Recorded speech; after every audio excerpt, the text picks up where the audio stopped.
advancements for women and their families. In short, we need you. We really need you. I would also like you to know that the founding and longtime member of IWPR's Board of Directors, Miriam Chamberlain, passed away in early April. I know many of you knew Miriam and the work she did to advance women in academia and policy centers. With the help of the Borrego Foundation, the IWPR will be expanding the fellowship it named in Miriam's honor in 2002, the Miriam K. Chamberlain Fellowship for Women and Public Policy. The Borrego Foundation has committed to match each donation to the fellowship fund up to $95,000 in honor of Miriam's 95th birthday this year. Giving to the fellowship is a way to strengthen IWPR's research capacity and honor Miriam's legacy in opening doors for women through public policy.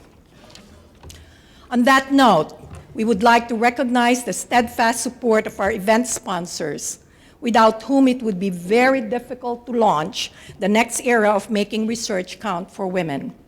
Our champions, the Russell Sage Foundation, AARP, the current and former members of the IWPR Board of Directors, as well as our trailblazers, the American Federation of Teachers, the Annie E. Casey Foundation, and the Bank of New York Mellon, plus the many other businesses, organizations, and individuals who have recognized the need and value of the type of research IWPR produces and are joining with us to continue to make research count for women. We want to also thank We Act Radio, who, without charge, pro bono, is live streaming the event, making it possible for people at home to join us.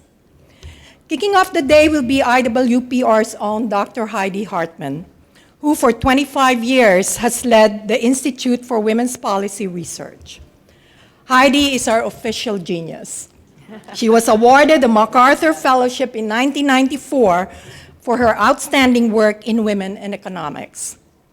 Dr. Hartman lectures internationally on women, economics, and public policy, frequently testifies before the U.S. Congress, and is often cited as the authority in various media outlets such as CNN, ABC News, the New York Times, and PBS NewsHour. She has published numerous articles in journals and books, and her work has been translated into more than a dozen languages. To many of us, Dr. Hartman is more than all these accomplishments. She has been a visionary leader who has inspired many of us here present today and countless other women and men to make IWPR's beacon of light for the women's movement shine even brighter. It is my honor and privilege to present to you Dr. Heidi Hartman.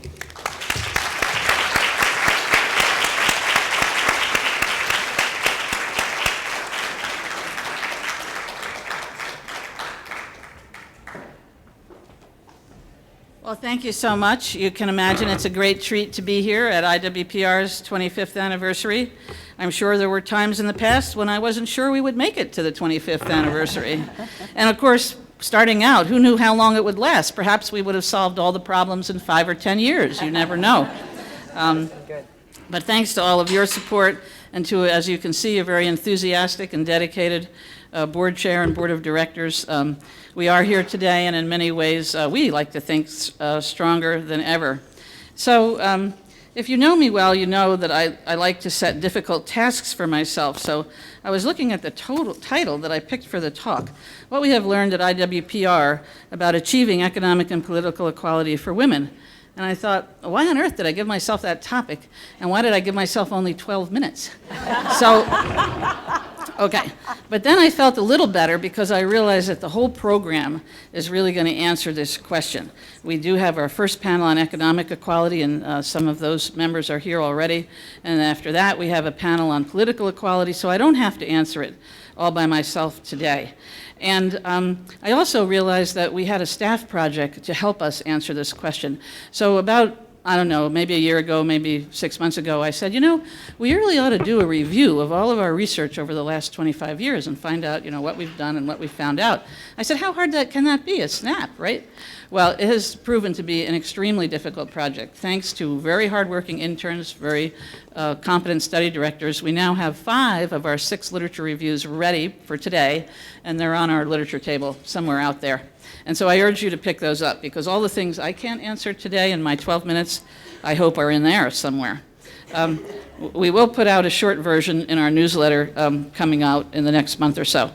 And then I took another look at the question, and I realized that I could answer it in one of 2 ways. What have we learned as a research think tank about how to help make policy change in Washington on women's issues as a think tank? What is our role as a think tank, and what are some of the things we've learned doing the kind of work we do? Or I could look at it the way I originally meant it, which was, well, what are the levers, what are the keys that will bring about women's economic and political equality?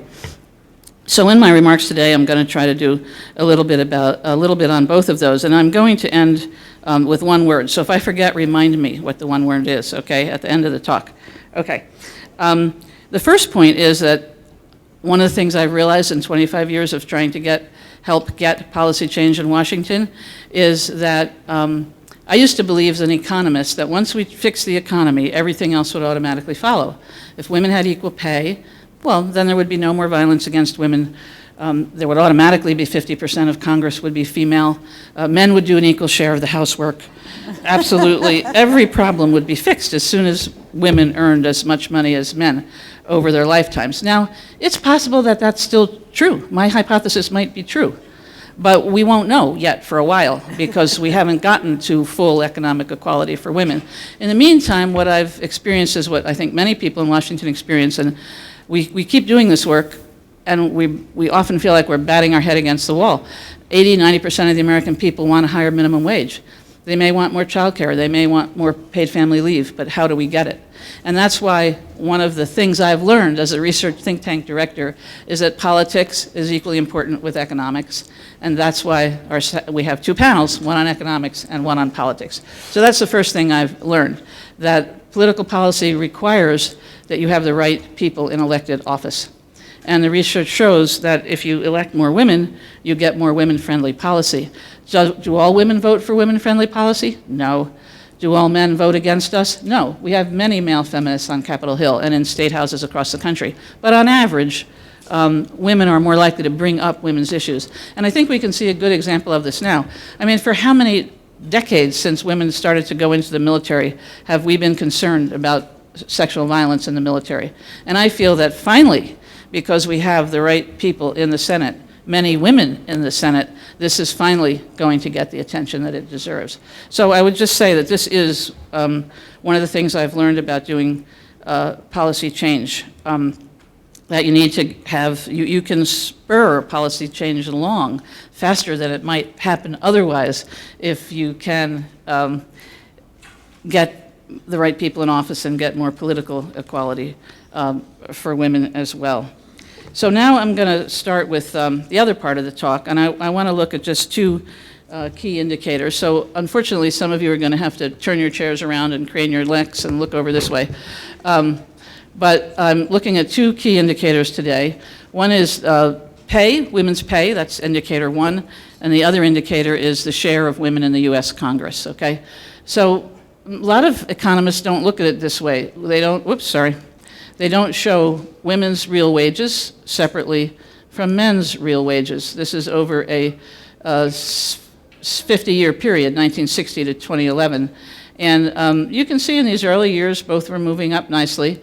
And since then, men have flatlined. It doesn't mean that for an individual man, he's experienced no wage growth over his lifetime. It just means that the median earnings of men have not moved much in the last 30 to 40 years. Women, on the other hand, have seen their real wages increase. And in these last few years, the wage gap has not closed because they're moving very parallel. Whereas we were closing the gap from when it was very big here and getting narrow, it's moving parallel the last 10 years. So not much has been happening. It's stuck at around 77%. Now, we do a lot of different kinds of research at IWPR. Some of what we do is very long-term. We can literally spend years on studies. They often take 2 and 3 times as long as we think they will, because researchers like that, and we really appreciate the patience of our sponsors. And sometimes we do things in a couple of hours, like when the unions were under assault in Wisconsin, we came out quickly with a fact sheet on how many women are working in state and local government. Women are the majority of state and local government workers. So when you're attacking government workers, like you're attacking women.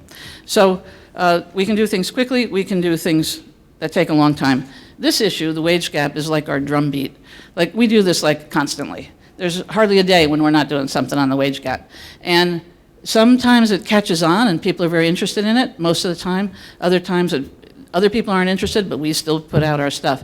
Right now, the wage gap is catching on again, I think because of Sheryl Sandberg's book.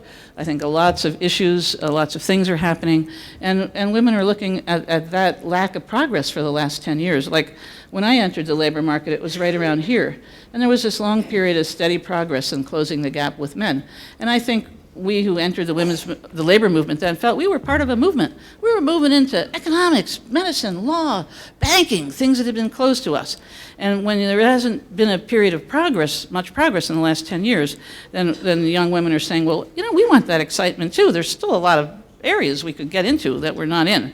And so I think we're seeing a return to the importance of these economic issues. But I do want to mention that was looking at men and women on average, in the aggregate, all races and sexes. And I want to point out that men who are white, or men who are Asian American or Pacific Islanders, make more than everybody else. And down here is black men, white women, Asian American and Pacific Islander women. Here are the next highest, black women, then Hispanic men and Hispanic women. So ranging from 28,000 for Hispanic women at the bottom up to 54,000 for Asian American men. So the wage gap is one indicator, but you can break it down into sub-indicators to really see how different parts of the population are doing. Now, one of the reasons women's earnings have increased over time is that women's education has increased. And we have this really jazzy new graph. Do we know if it's going to work, or do we think it's not going to work? It's working! Oh my God! So what this is showing is the percentage of women with higher education and the wages of all women workers, and the percentage of men getting college degrees and the wages of all men. So what you can see is the same thing you saw on the other graph. Men and women both getting more college education. It's kind of like working for women on average, but not working for men on average. It's a strange thing, because really, for male college graduates, their real wages are increasing, but this is showing the average for all men. So other parts of men's labor market are declining. And this really illustrates, in a funny way, that inequality is a growing problem. Since women also tend to be at the low end, many women tend to be at the low end of the labor market, the fact that women are making gains in the face of an economy which is creating more and more inequality is a very interesting phenomenon. And there's a lot more research we could do to help us understand why, in this environment, women are doing better. They are getting the college education. It is increasing their real earnings. Men are getting the college education too, but on average, it isn't increasing men's real earnings. And these are for all people over 25 in the labor market, so it's not just recent college graduates. So it wasn't until this era, 2000 and on, that this caught up, that you could look at the labor market and say, of the stock of workers over age 25 in the labor market, almost as many women as men have a college degree. Before that, men way outnumbered women. Can we play that again? Does anybody know if we can get that to play again? Because what you can see is for almost the whole time, women on the horizontal axis, which is percent with college degrees, they're lagging behind by a couple of inches on that graph. They're also an inch or so down on wages. They catch up a little on wages. They catch up more on college degrees. So, so just watch it, and that's 1972. Both men and women are rising. Whoops, now men falling. Still women way behind in college education. Finally, toward the end, 2000 on, they're really catching up in the last 10 years. So it's pretty cool. And they've closed about half the wage gap. Okay, now that's an illustration for any of our funders in the room. We want to do more work like this. Shameless plug. We only managed to get that one in here today. How do we stand against the rest of the world? This is the 26 OECD countries. The countries at the top have the biggest wage gap. Look at us. We're the fifth country down from the worst. Above us, Korea, Japan, Germany, UK. Below us, everybody else in the OECD. So we're not doing so well. And in the next graph, we have a projection of when it's going to get equal. Actually, I think this is a very optimistic projection, but I'll show it to you anyway. If we straight line it from 1960, we get to 2057.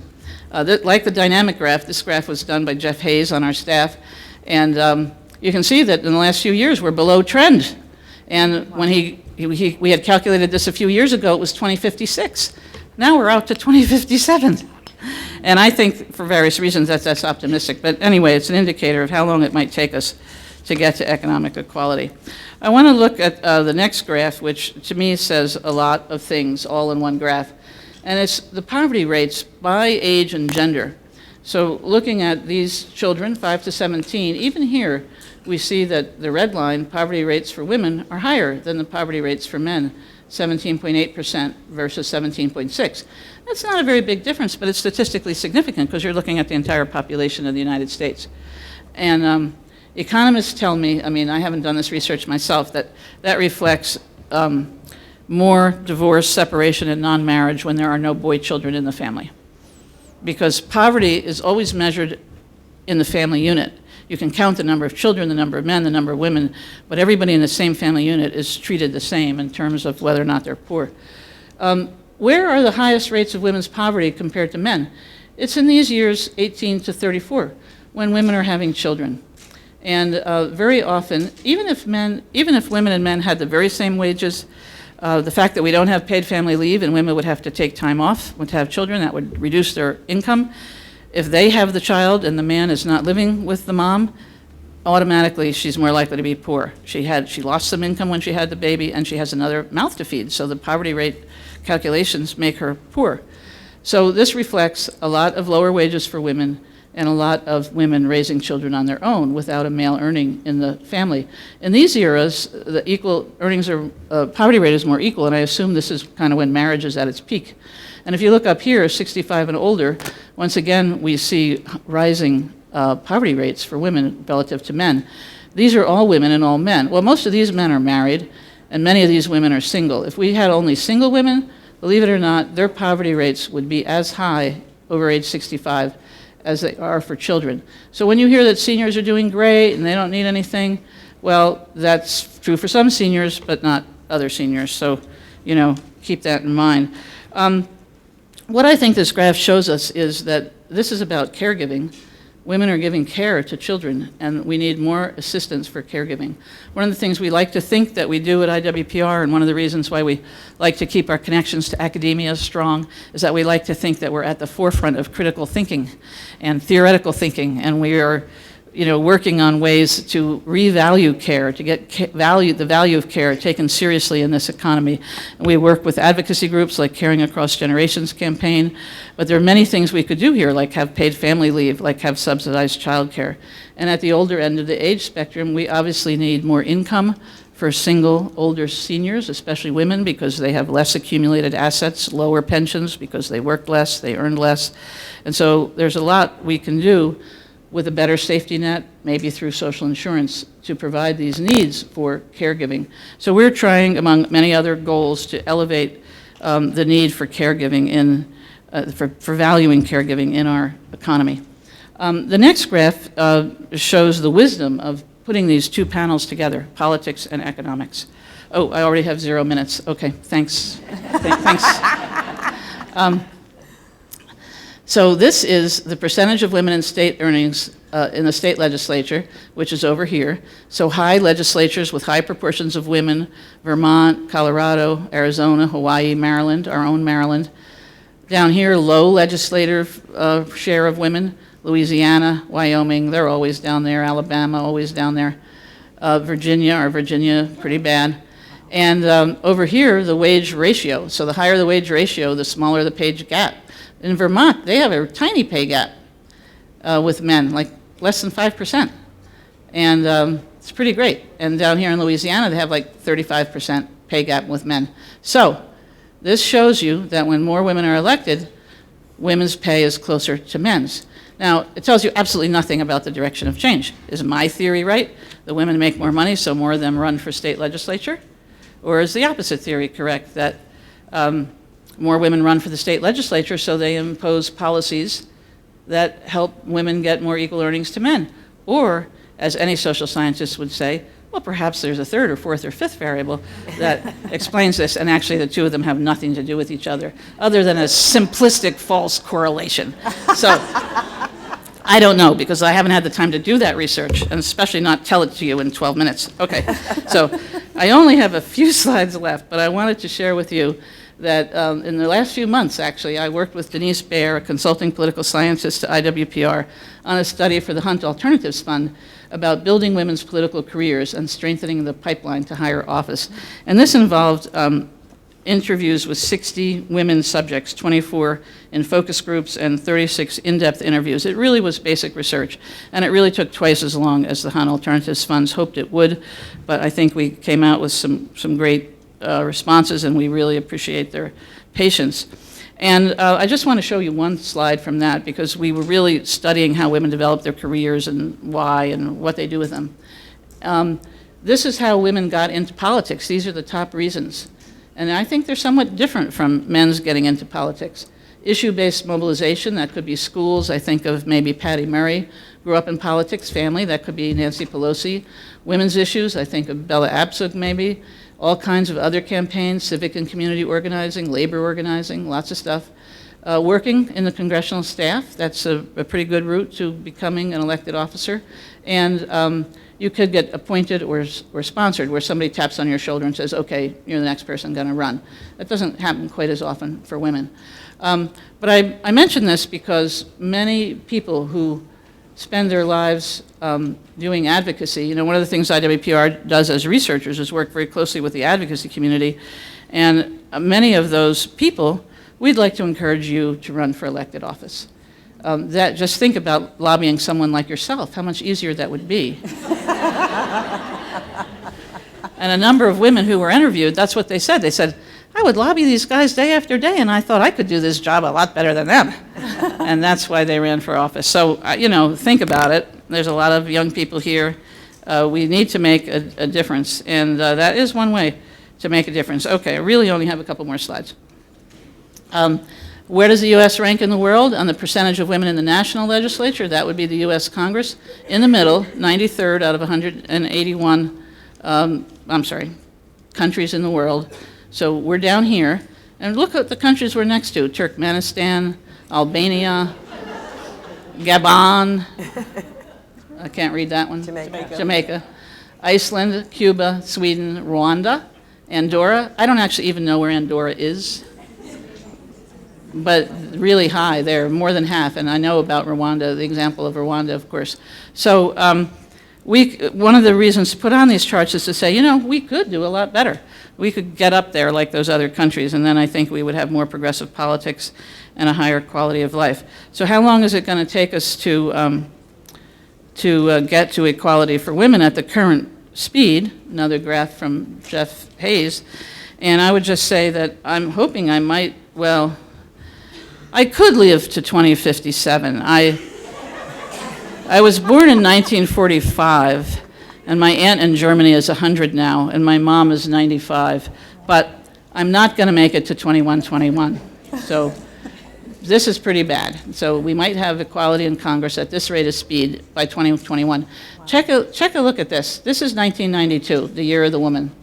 Look at how many women went into Congress that year when Senator Biden, whom we love, and other senators were grilling a female witness in the Senate, and we were not happy about that.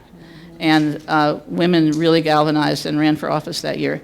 Every 10 years, when the census changes, you see a little bump up. So you saw it in 2012, and you saw it in 2002 a little bit, but not as big as we had in 1992. And that just goes to show you what a galvanizing event can do, and motivating women to run. So I just wanted to point that out. So, okay, what are the answers? I think in the next few years there are several targets of policy opportunity. One, I think we can establish paid family leave. We have it in 2 states already, California and New Jersey, my home state, New Jersey. And we could have a national system. It might look something like Social Security.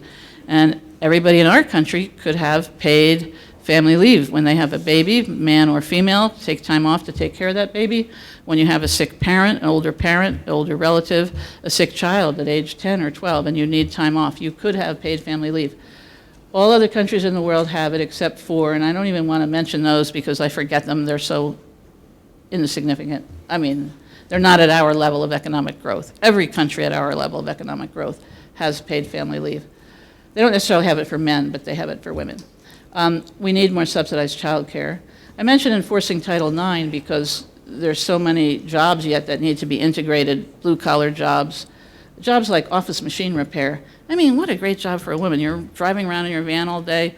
I said, oh, no, I'm stuck in traffic on 16th Street. Where are you really? Taking your kid to the doctor or something. But, you know, it's a perfect job for a woman. I think we have opportunities to do these things now because the young women are really going after the lack of enforcement of Title IX, sexual assault on campus. I am proud to say my 2 alma maters, Swarthmore College and Yale University, have both been sued for failure to deal properly with sexual assault. I think we have a chance to get caregiving credits in Social Security. That's a way to value women's care, and they would get more benefits if you could give them credit for the time they spent caregiving. I think we have an opportunity to outlaw pay secrecy. Everybody talks about the Lilly Ledbetter law. Lilly Ledbetter couldn't sue Goodyear Rubber because she didn't know she had been discriminated against from day one. She only found it out at the end. And the idiotic Supreme Court said, oh, well, you have to know you're being you're being discriminated against in the beginning. You can't sue later. Well, up until the Supreme Court said that, you could sue later. So the Lilly Ledbetter law fixed the problem, and now, once again, you can sue later. But you know what you still don't know? You still don't know how much the other guys are earning. And because private employers have penalties for if you reveal your wages at work. Half of American workers say they would be penalized or discouraged from sharing pay information at work. So I think we could get a law that would outlaw, you know, the penalty on sharing your wage information. So that's I think a good candidate. And I think these things, this one I think is doable now, more support for women candidates. I've heard from a lot of women candidates, they'd like to see a lot more support from the women's movement.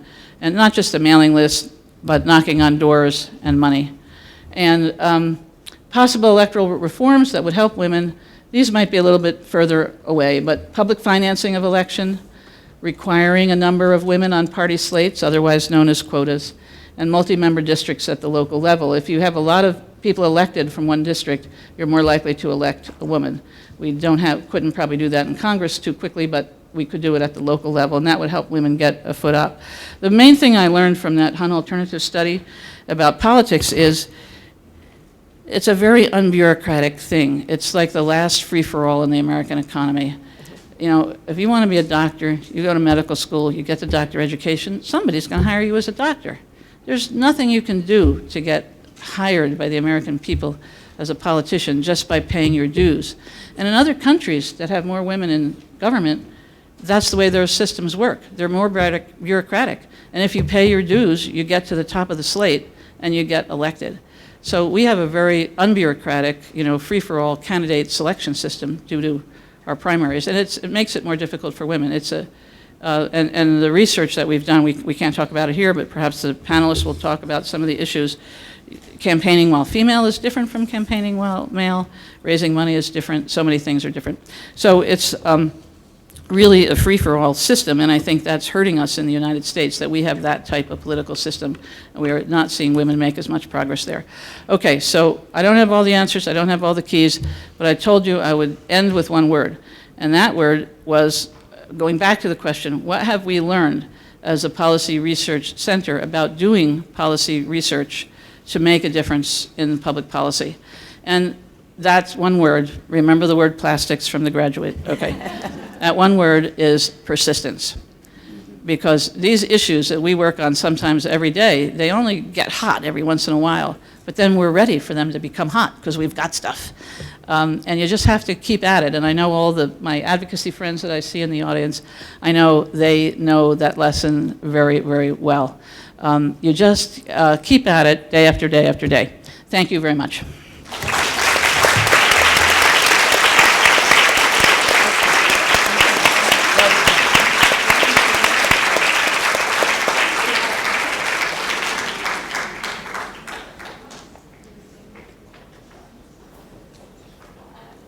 Good afternoon. Hope this is on.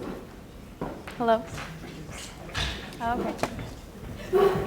Well, thank you very much, Heidi.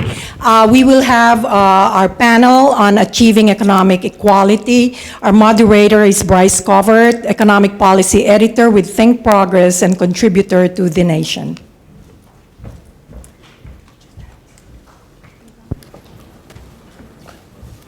Good afternoon, everybody. Thank you for coming to this panel. As you know, you've heard a lot about IWPR's work, but their work on economic issues has covered a really broad range of important topics. The gender wage gap, paid sick days, paid family leave, welfare, poverty, and income insecurity. They were at the forefront of dispelling the myth of the man session and have been working currently to promote women and particularly women of color in the STEM fields. And today we have an outstanding panel to talk about achieving economic equality for women. I'll introduce them and then they'll speak to you and then we'll get a discussion going. Congresswoman Rosa DeLauro has represented Connecticut's 3rd District since 1990. She serves in the Democratic leadership as co-chair of the Steering and Policy Committee and is the ranking member on the Labor, Health, Human Services, and Education Appropriations Subcommittee. And from that position, she works to increase support for education and innovation, to fully implement the Affordable Care Act, to protect the rights of employees and unions, and to raise living standards. Representative DeLauro has led the fight in Congress to achieve full pay equity for women and to ensure that all employees have access to paid sick days. To my left is Avis Jones DeWeaver. She is the host of the new nationally syndicated Focus Point with Avis Jones DeWeaver, airing on NPR stations across the country.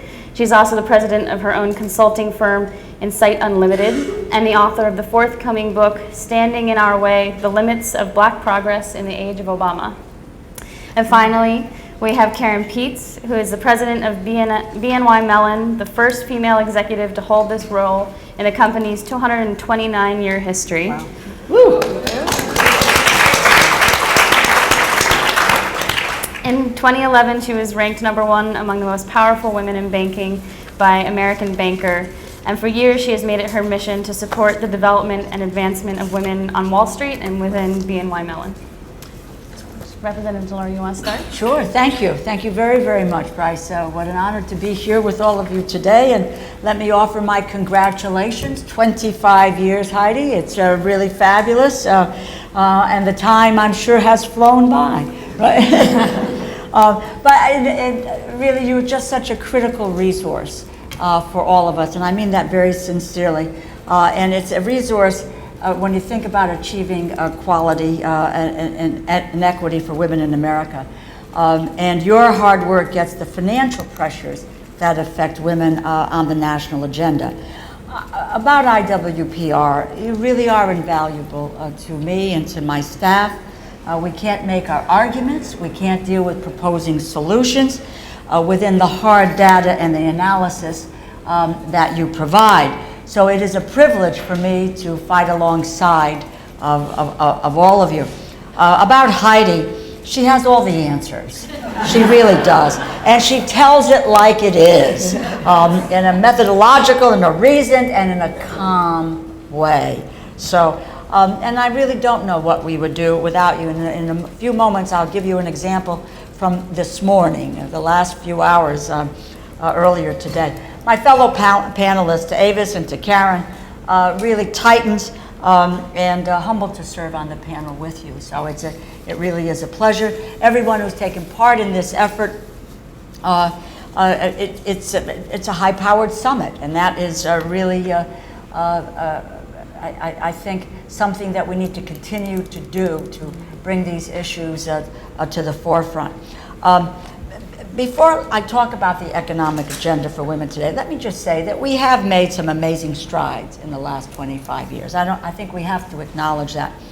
I arrived in the Congress in 1991. With women like Pat Schroeder, Connie Morella, they were often fighting very lonely uphill battles. And that's the reality. Today, we do have Nancy Pelosi as a leader, and we're going to get her back as speaker. Yes, yeah, okay, right. Nita Lowey, Louise Slaughter, ranking members, House Appropriations and the Rules Committee. First time women chair the Senate Appropriations and Budget Committees, Barbara Mikulski and Patty Murray. So having women in leadership roles armed with the comprehensive research that gets done at IWPR and sister organizations has helped to change that economic agenda for women in Washington. Women have been leading the way on work and family policies, expanding access to child care, the child tax credit, expanding family and medical leave, moving towards paid leave. Lily Ledbetter, that Heidi acknowledged. With regard to women's health, women are now part of the clinical trials at the National Institutes of Health. 23 years ago, that was not the case. It was just not the case. And after much effort, and really I'll just say here, speaking about women, Nancy Pelosi, I applaud the administration and the president, but if there was one person who was responsible for making sure the Affordable Care Act passed, it was Speaker Nancy Pelosi at that time. And because of that, we have that. And it finally puts women's health on an equal footing.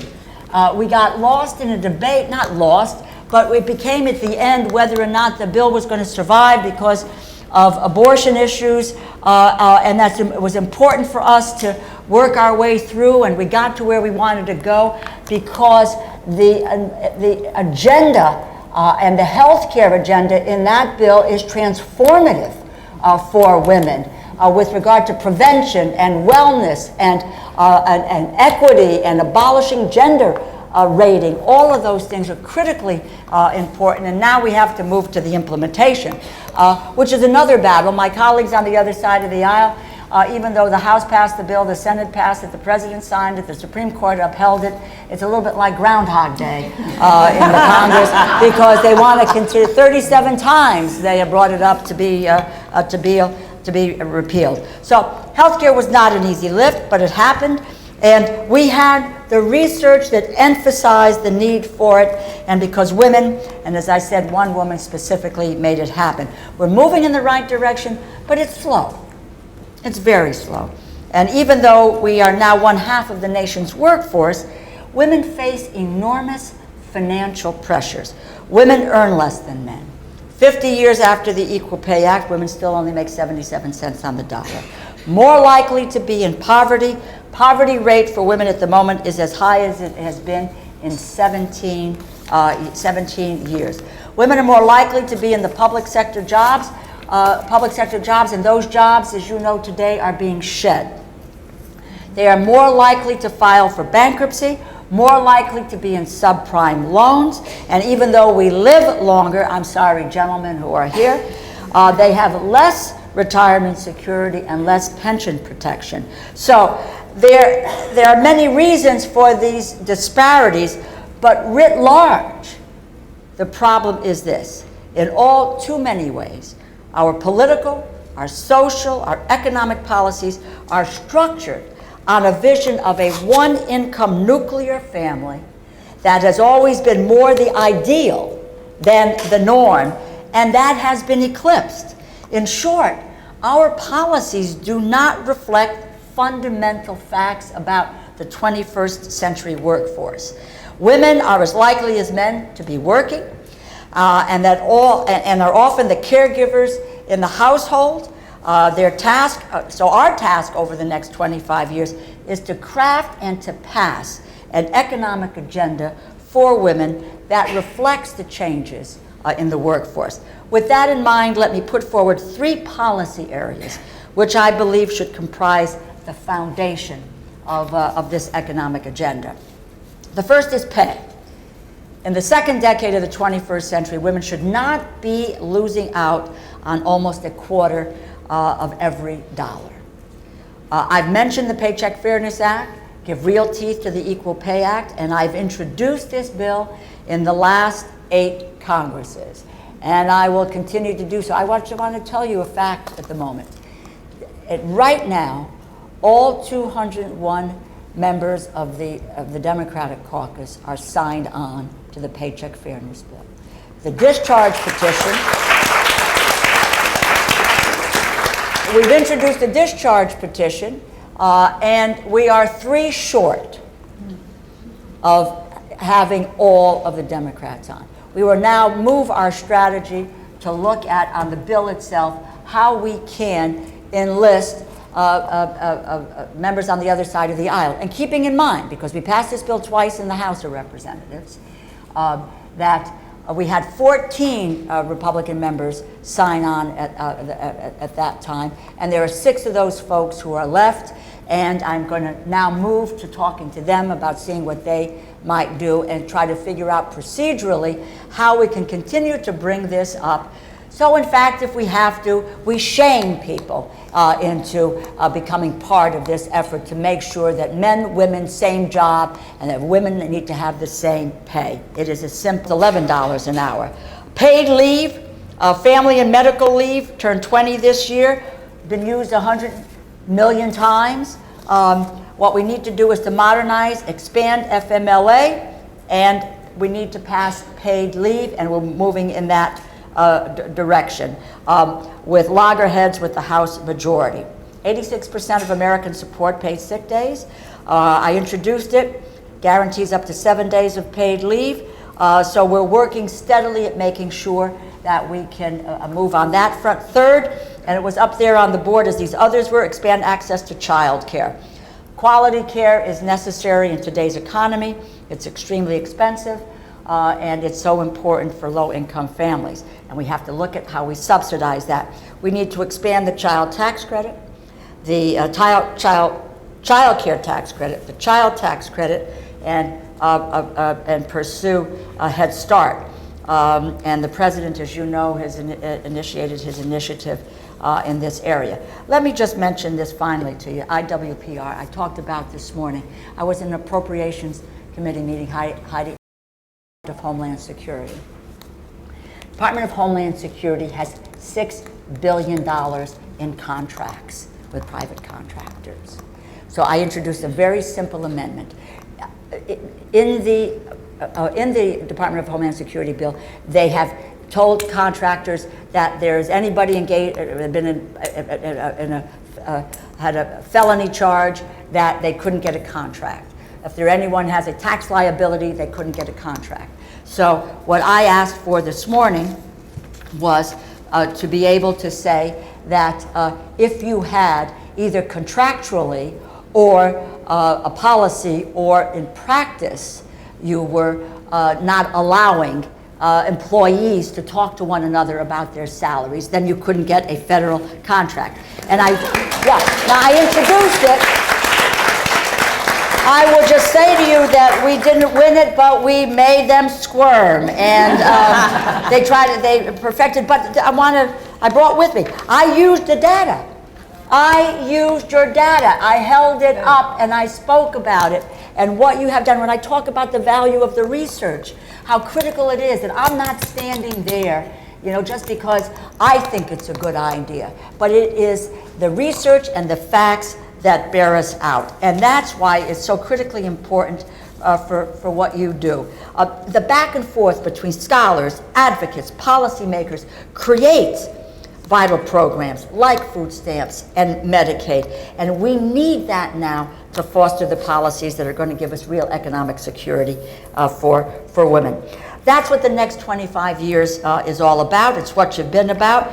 We need to work together very, very closely, look at the research, support women in leadership, elect more women to these offices, and we can. And with regard to the agenda, if we just go program by program, we often get whipsawed here. What we need to do is to put and have a public discourse about an economic agenda for women because of those economic circumstances that I mentioned up front. That is something that we have to raise to the public's attention, and I believe we would have their support and their activism in trying to get there. Thank you very, very much. I'm so sorry I went so far over.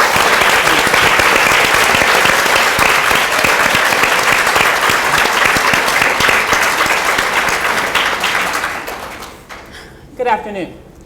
So I'm tasked today to talk around the issue of education, but I have to start out by saying there is absolutely nothing that I will say that's more exciting than Heidi's chart that she just had up there. I have to say, though, that I am a proud IWPR alumni.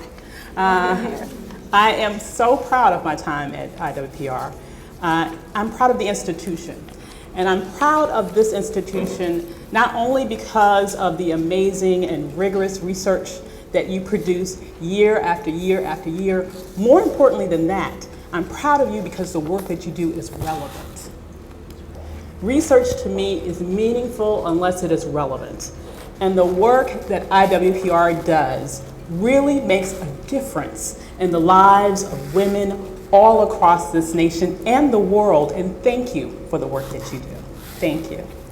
Now, during my time at IWPR, I have to say that I believe had some of the most important and fulfilling work in terms of my research career that I can imagine. And one of the projects that I worked on that to me was especially important was a project that I did in conjunction with Dr. Galt called Resilient and Reaching for More.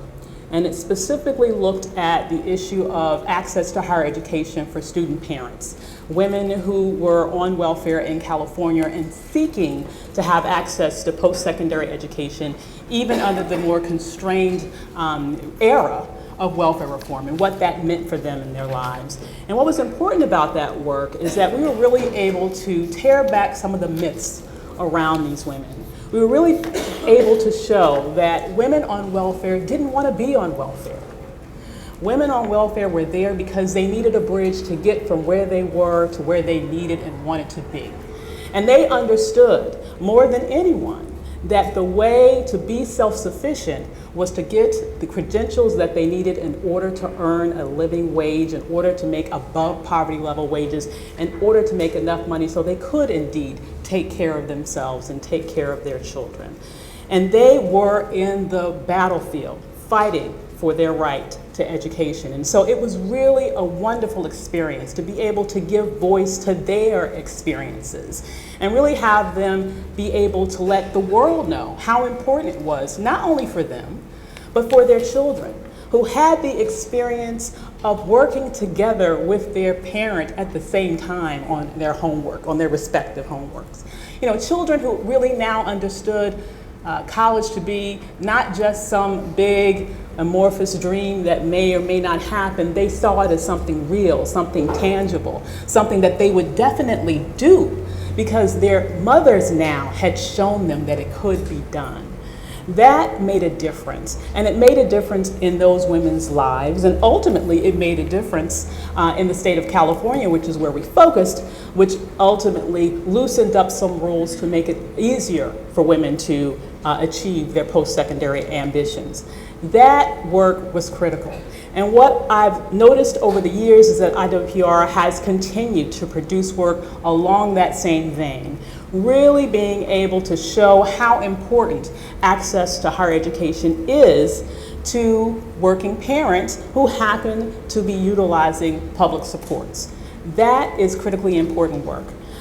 In addition to that, I would argue that this issue of education, generally speaking, as it pertains to the woman's experience in this country, is somewhat of a dichotomous experience, right? On the one hand, we can really laud some very wonderful things. We can say that women now outnumber men on college campuses, that women now, frankly, outperform men when it comes to educational institutions, that we graduate at a higher rate and that we make better grades. But there are some things that we still need to work on. IWPR shows us, for example, that women do still tend to be clustered in traditionally female fields, which ultimately result in women graduating and working in areas that tend to pay less than those fields that are traditionally male fields.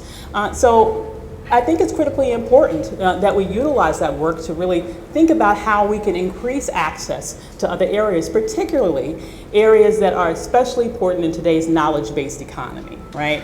Making sure that women have better representation when it comes to issues of technology, when it comes to engineering, when it comes to all of the STEM fields. And so that's why IWPR's work on increasing access to STEM careers, particularly for women of color and for all women, frankly, is especially important and very critical. So, other areas that I think is really critical that IWPR is really showing us is that even when women go out into the world and are in their traditional fields, one of the things that they've uncovered is that they still tend to make less than men, even in traditionally female work. So it's not just enough to be in a woman's field, like nursing, for example, which compared to other women's work per se, the earnings are quite high, but still, women still aren't paid fairly. So IWPR has done a great job and continues to do a great job of uncovering existing and persisting discrimination in the workplace. That's really key because that tells the rest of us that there's more for us to do. Once again, as Representative has told us, having that data is key. It's key to know where we are today. It's key to know where we have been in the years past, but it also lets us know where we need to shoot for tomorrow. This work, as it relates to education, shows us that yes, education is clearly important to the future of women. It definitely makes a difference in terms of providing women with a pathway out of poverty. It's especially important for women, in fact, because men who do not have at least a 4-year degree have other traditionally male fields, that they can go into that can provide for them very good wages. But for women, that situation is not quite the same. Women really do need at least some post-secondary education to be able to make above poverty level wages. And so IWPR, thank you for the work that you do. Thank you for being there for the past 25 years. We look forward to 25 more years and many more after that. Thank you. Thank you.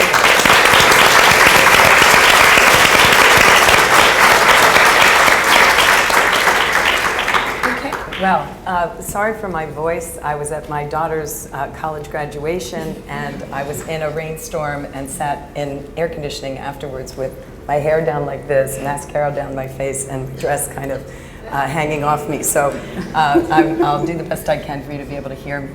So I thought I could talk a little bit about the workplace and about really businesses' perspective on these issues. I would absolutely second the Congresswoman's and also the wonderful accolades for IWPR. We are a corporate sponsor, and we think that the work that they do is critical as we try to push forward for equality for women. I represent a company that has 50,000 employees in 36 countries around the world. And I travel widely to see those countries. And I can say that actually, belying the statistics of us not doing that well, I often think that we're fortunate in the United States for a lot of the progress that we have made. And I would echo Avis's points about some of the progress that women are making, particularly vis-a-vis education, no question about it. And for the first time, we're actually seeing women make more, particularly in the New York area, than men in entry-level positions. We're not encroaching the 77% difference yet on all jobs, but those entry-level jobs in the New York area, women are actually earning more at this point. We also, and I didn't realize there were going to be so many statistics here, so these are probably poor statistics, but that women bring home now 44% of family income, and at least 10% of women make more than their husbands at this point. I don't know that that's something we should really be happy about, because that means that you're still not going as high in the income, but at least I think there's progress there when you think about women versus males. So, and of course, I'm sure you're familiar with the fact that in the European Union, there are a lot of moves afoot to have more equality in boards. There's something in the UK called the 30% Club. We are participating in that as well, where the desire is to have at least 30% of board membership be women. So you have that kind of push going on. And then some of the things that were said about the US Senate, it's my understanding at least that more women senators are finding common ground. more of the House of Representatives, that the women are actually keeping some of the bills alive that are important when they might have died in another age, where women wouldn't have kind of gone after that. So, but I think we also need to keep addressing the challenges that exist. And one of the things that's been frustrating to me, I was a Title IX athlete at Penn State, so I'm really into Title IX. I came out of Penn State believing that I was equal to any man, and that wasn't a problem because I had learned really on the playing field that competing was really good, winning was even better. It took teamwork and it took competition to make that actually happen. So when you look at some of the studies that have been done about what's holding women back, it's just frustrating as anything for those who have been at this, all of us who have been at this for a long period of time. But I think the best study that I've seen in business is what's holding women from getting from the middle management level to the upper management level, which of course is one of the critical issues. McKinsey did the best work that I've seen. And they said there were 4 reasons for this, and it's statistically significant, so that's good. And they actually ring true to me. I've been 30 years in banking, so I've been through lots of different pushes and pulls. I do have 2 kids, and so I've been through the whole mother while working thing. The first is lack of role models. And I absolutely believe that when women look up, and I believe it's true for people of color as well, multicultural people, if they look up and they cannot see a role model at a senior level who they can imagine they could be, and they look around and they see a sea of the same kind of faces, it's pretty tough for them to imagine that they're going to make it to that level. So that's number 1, statistically significant. Number 2 was their lack of networks. Often, and we see this, and this is why we've created a women's network at BNY Mellon that now has 50 chapters in all of our largest cities around the world, because women are prone to keep their head down, do their job, possibly leave right after work to get home to do their second job at home, and not actually get the benefit, or they don't even understand the benefit of the network they're going to need inside and outside of the company to succeed. And so they think that just by doing excellent work, things are going to come down and be in their favor and be terrific for them going forward, not realizing that if they don't have a network, and at the same time that the men are building networks, they're going home, that they're going to lose out. So that's second one. The third one is prejudice, right? And we often don't talk about that people are prejudiced against women in some cases. They have a little tape in their head about what women can do, what they might want to do. They can discount, well, we'll never ask her to go do that because she has 2 kids and a husband. So often, just through the prejudice tapes, if you will, women are discounted before they're even started. And so that I think we should talk about more, because I think by talking about prejudice, then you can actually change people's minds. And you can at least have women speak up about what they're interested in achieving. And you can also have people check their prejudice kind of at the door. But the fourth thing that I think is actually probably just as critical is women's prejudice about themselves, right? The little tapes in their minds that tell them that they couldn't possibly do this, they couldn't possibly do that. They're not perfect, that's another big problem. And they convince themselves, and I see it every day, both from women and people of color, that they tell themselves they can't do something before they start. And I thought, and I only have a minute left, I thought one of the best things about Sheryl Sandberg's book was that she said, don't leave before you start, right? Don't sit there and say, well, gee, if I want to have a family, maybe I can't do this. Gee, maybe that guy's actually better than I am. Gee, maybe he has more credentials than I do. Lean in and get involved in the game. And that's what I think is going to be the long-term success. That if we can support those 4 things, I think they are statistically significant. I'd love to see IWPR grab on to the things that we can actually change so that women can move forward in a much more equal playing field. So, thank you.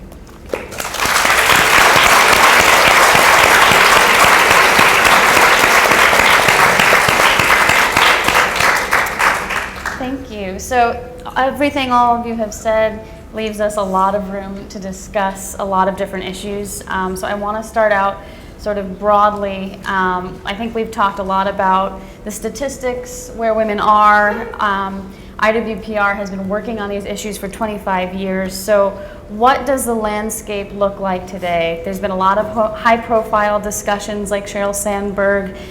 There's been good state-level action on things like paid sick leave.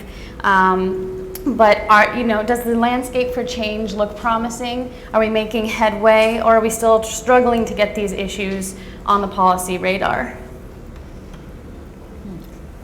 Let me start at the federal level. As I said, we have been in the past, moving along. We were in a, quite honestly, when I introduced paycheck fairness a number of years ago. For 12 years, couldn't even get it out of the committee. That's because the Democrats were in the minority. When we did take the majority back, the Education Workforce Committee then was headed up by Congressman George Miller, Democrat from California. The piece of legislation went to committee, it got itself marked up, and it made it to the floor, and we passed it, and we passed it twice. We have a dysfunctional government at the moment, and I will witness this morning. I have a recent example as starting at 10 o'clock this morning, when a very simple procedure, which would have said for men and women, that to lift that pay secrecy prohibition, and so that you cannot retaliate against men or women who, the answer was, where they came back was to say, well, they just repeated what was current law. Essentially just saying to those contractors that they will be serious about, well, unless you make it happen and mandate that it happen, it's not going to happen. And that was defeated on a party line vote. So from my perspective, let's take last week, or was it last week, where we did the just do away with overtime, but deal with compensatory time. Sounds good, the Flexibility Act. You want to deal with flexibility? Talk about paid sick days. Talk about paid leave. That's flexibility for families today and for women today. And the research and the data bears all that out, which is where we are today, and linking the two between the research and the data and public policy. But I'm in an environment where we are stopped with making progress. One of the other pieces that came up this morning on a Department of Homeland Security bill was to make sure that immigrant women who were coming across the border, in fact, we had to be clear that there would be no federal dollars expended for an abortion, unless for rape, incest, life, and love. This is the Department of Homeland Security. We're talking about border security. But no matter where it is, they are trying to turn the clock back. Mm-hmm. And that's on wages and economics. It's on the social issues. So that's the environment that I am in today. And I look forward to our turning that around come next November. So, and with that, I got to dash back. Thank you. I'd offer a slightly different view of where companies, and some of it was legislated, and so I think it kind of forced people to think about it. But I think some of it is just the reality of talent. Companies are starved for talent. They're really looking at women and people of color, I think, in a different way than they had before. I think some of the research that's come out that shows that diverse thought actually creates better profits is huge, and I think it's actually really true. So I see a different world where companies, at least, in some cases they began by being coerced, but they're now kind of into, how do I get this more diverse workforce so that I can be globally competitive? Because probably if other countries start using half of their population in a better way, maybe they're going to get ahead. So I personally think it's much more positive on the company side. And I'm kind of, I guess, fall in the middle here, because I can see that as an important reality for companies.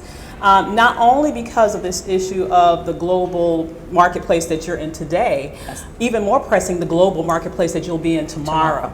You know, we are becoming, particularly when you're talking about people of color as well as women, but we're becoming a browner nation. And so really we cannot afford, companies cannot afford to leave this huge growing population of this nation behind if you're going to have a human capital that you can really capitalize on in the future.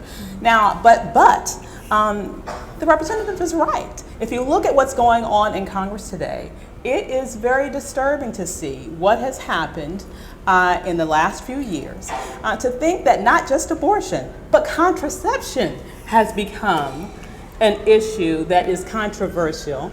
It is amazing to think of that. I mean, when you go into sort of out of this box that we're in right here in Washington, D.C. and go into the real world, you know, one would obviously find that not only do women want contraception, guess what? So do men.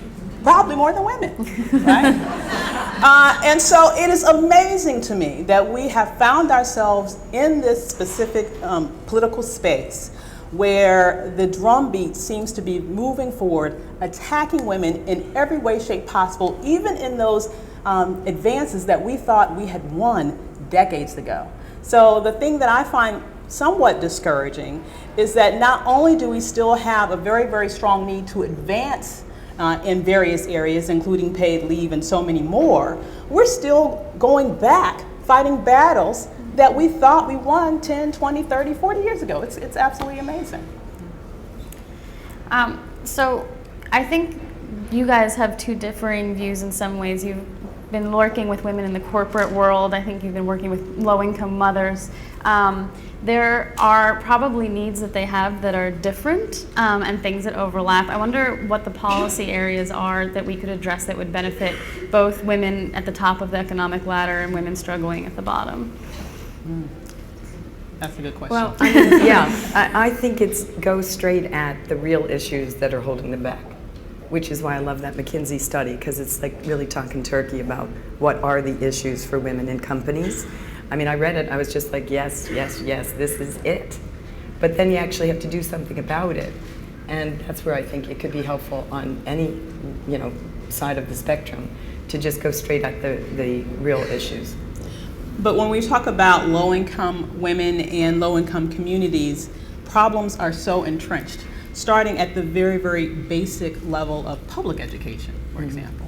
Until we really come to the reality that in this nation we do in fact have a caste system when we talk about public education in America. And if that's not true, then we wouldn't be so concerned about where we buy a house, frankly. So just think about that in terms of how we apply our own lives and our own life decisions until we really come to terms with that fact and create a reality where truly every child would have access to a quality education no matter where he or she is born.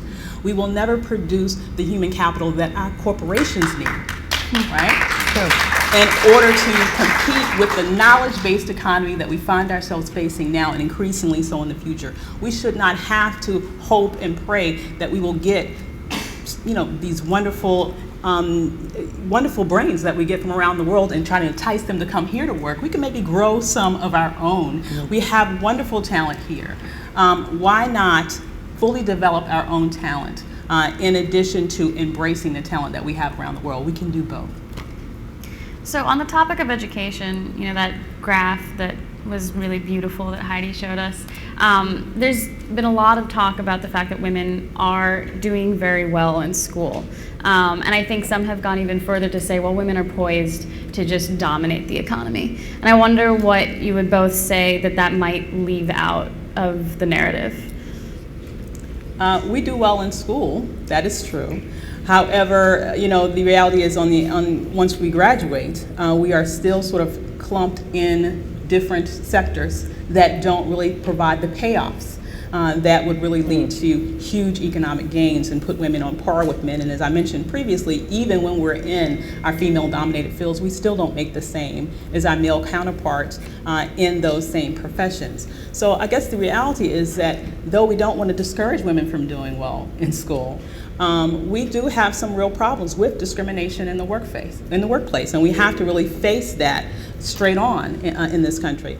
Secondly, we really do need to encourage young girls to go into non-traditional fields. You know, it's really important that we have as many women as we do men who are engineers. You know, it's really important that we have as many women as we do men who are scientists. You know, that is critical. That's the future of this, of our economy, of this nation. And so until we're able to maximize women's contribution to our economy in that way, we really won't be able to produce an economy that will be able to maybe keep up with our competitors overseas as we continue to have the next big thing needing to be developed. So I think two different things. One is that, at least in business, again, we have to encourage women to go where the money is versus get marginalized in some of the kind of staff positions that they really top out. They could be the head legal, head human resources, whatever, but they're not going to run the business if they haven't been in the business. I don't think enough women know that early enough on, and they don't get then the requisite experience. They wake up, they're 50, their kids have grown, and they go, oh, I want to be, you know, the president of the company, and it's like, oh, you didn't get the requisite experience. So I think that's really critical. And then I think we also have to, again, talk about what the real issues are that are holding them back, that then they can start to power through. I have a great kind of story about an African-American woman who works for us, who she finally got her dream job, and she's early 50s, and she finally gets her dream job. She's 600 people working for her. She's running a business. This is, you know, kind of really a big deal in our company. And she came to see me and she said, you know, I just want to talk about how I'm getting going in this. And every other word that she used, she was helping somebody do this, she was helping someone do that, she was going to help this one, she was going to help this one. And I finally said to her, Deb, have you heard how many times you talked about helping versus leading? Right? You're running 600 people now. You have a P&L. You have to lead. Help, yeah, you're going to help them, but you have to lead. And I'm convinced that there's a language of leadership that is missing for women and, again, for multicultural people, that they don't learn how to project themselves as leaders early enough, and then the time goes on, and then by the time they wake up and, again, they're really ready to go, they've missed that early stage of demonstrating leadership. So we have just one more minute, but given that we have seen an amazing 25 years at IWPR and we're expecting another 25, what should the organization be working on for the next 25 years? You know, I say keep on keeping on. The priorities that you have today were relevant 25 years ago. They're relevant today. Unfortunately, I don't see them changing much, and we especially need it now because you know, it's unfortunate to see where we are right now in terms of political space in DC. But what's refreshing is to have a space where we can go, where we can get reliable, important, rigorous research that will give us the facts, arm us with the information that we need to make the changes that we need going forward. And I would say it was wonderful to hear the Congresswoman citing chapter verse the research. That's terrific. It sounds like it is used in DC. And I know that Heidi has made an outreach to companies to try to get it much more connected. I think the more you can make it usable by companies as well, then of course that would expand it quite a bit. Thank you so much. That was Thank you.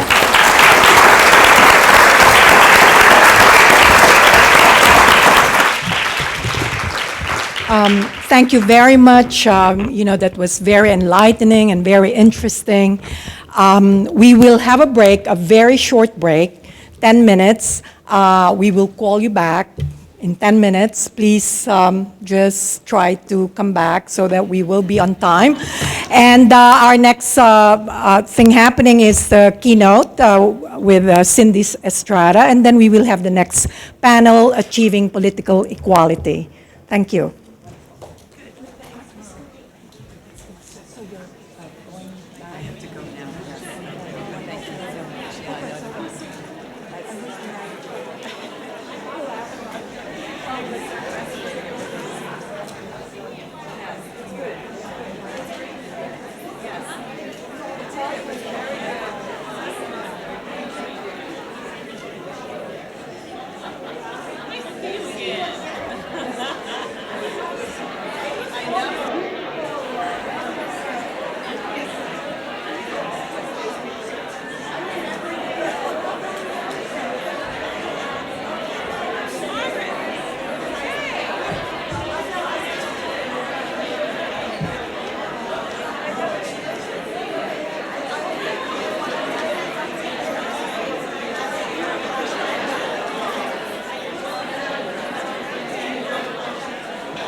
Yeah, there's a bar of babies. Yeah, my mom still lives there, so you go back. Do you miss it or you like it better? Well, I do like it better here, but I love it here. Like, I love it. There's nothing like it. Yeah. So it would be nice to have local ones. I know. Like, bring people from, like, so you have strategists, teachers, researchers, and organizers, and all these options in DC or LA or San Francisco or Detroit. Yeah, they're not going to pick Detroit. I could do a lot of work in Detroit. A lot of people do that we work with. We were hey, we should know each other. Well, I need to introduce myself. You're my vice president.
Okay, we're going to get started.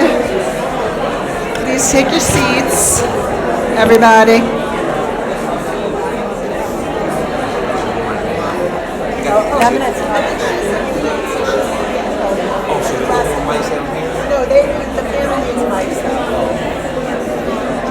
All right, please take your seats. We're going to get started in a moment.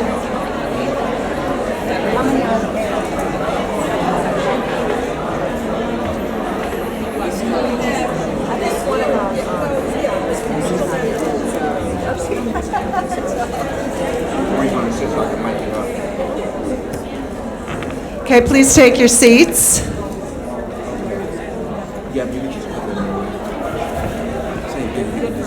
We're ready to start again. Not so technologically inclined. Yeah, it's best to do it like as close as possible.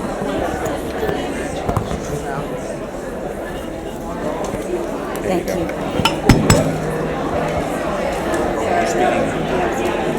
Okay, we're getting started.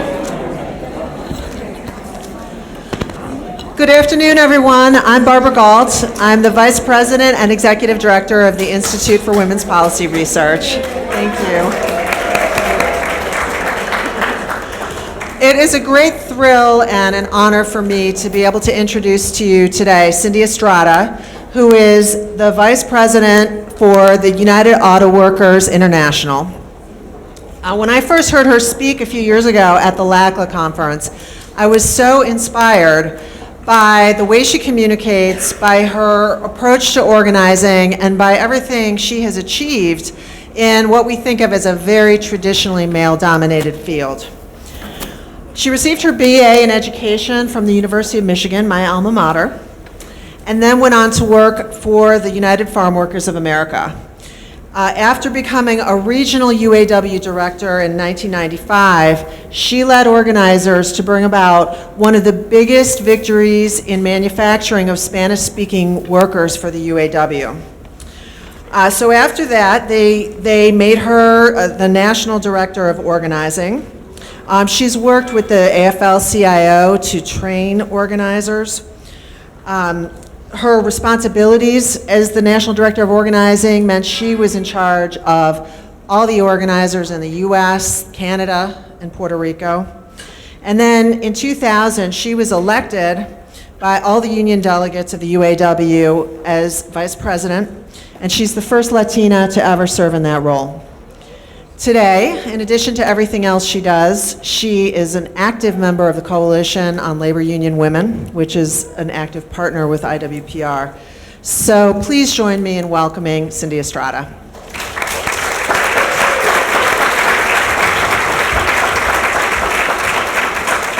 Good afternoon. I have 12 minutes, which is going to be really hard to talk on women's issues in 12 minutes, but I'm going to do my best, and I just want to know where my timekeeper is before I start. Okay, which I usually don't pay attention to. You might have to stand up. But I thought about when I was coming here, thinking about what was it that changed. What was it that made me so passionate about organizing? And it really was the first campaign that was mentioned that I had worked on in Detroit. And it happened to be mostly women. Mostly Latina women who were working in a number of auto plants, and they made and they sewed. They did cut and sew operation, most of them, and or they made the airbags for cars. And what I found is, I was working with these women, they were organizing mostly because they were really smart, and they saw that their company was not running their business in the way that the father who owned it before had. And so that really attracted me too, because it wasn't that they were just organizing to get typical better wages and benefits, so that was part of it, but they also saw that they cared about their job and they wanted to make it better. But the other thing, as I started to go visit them, because on organizing drives, we drive to people's houses all day and we listen to workers and we talk, but mostly listen.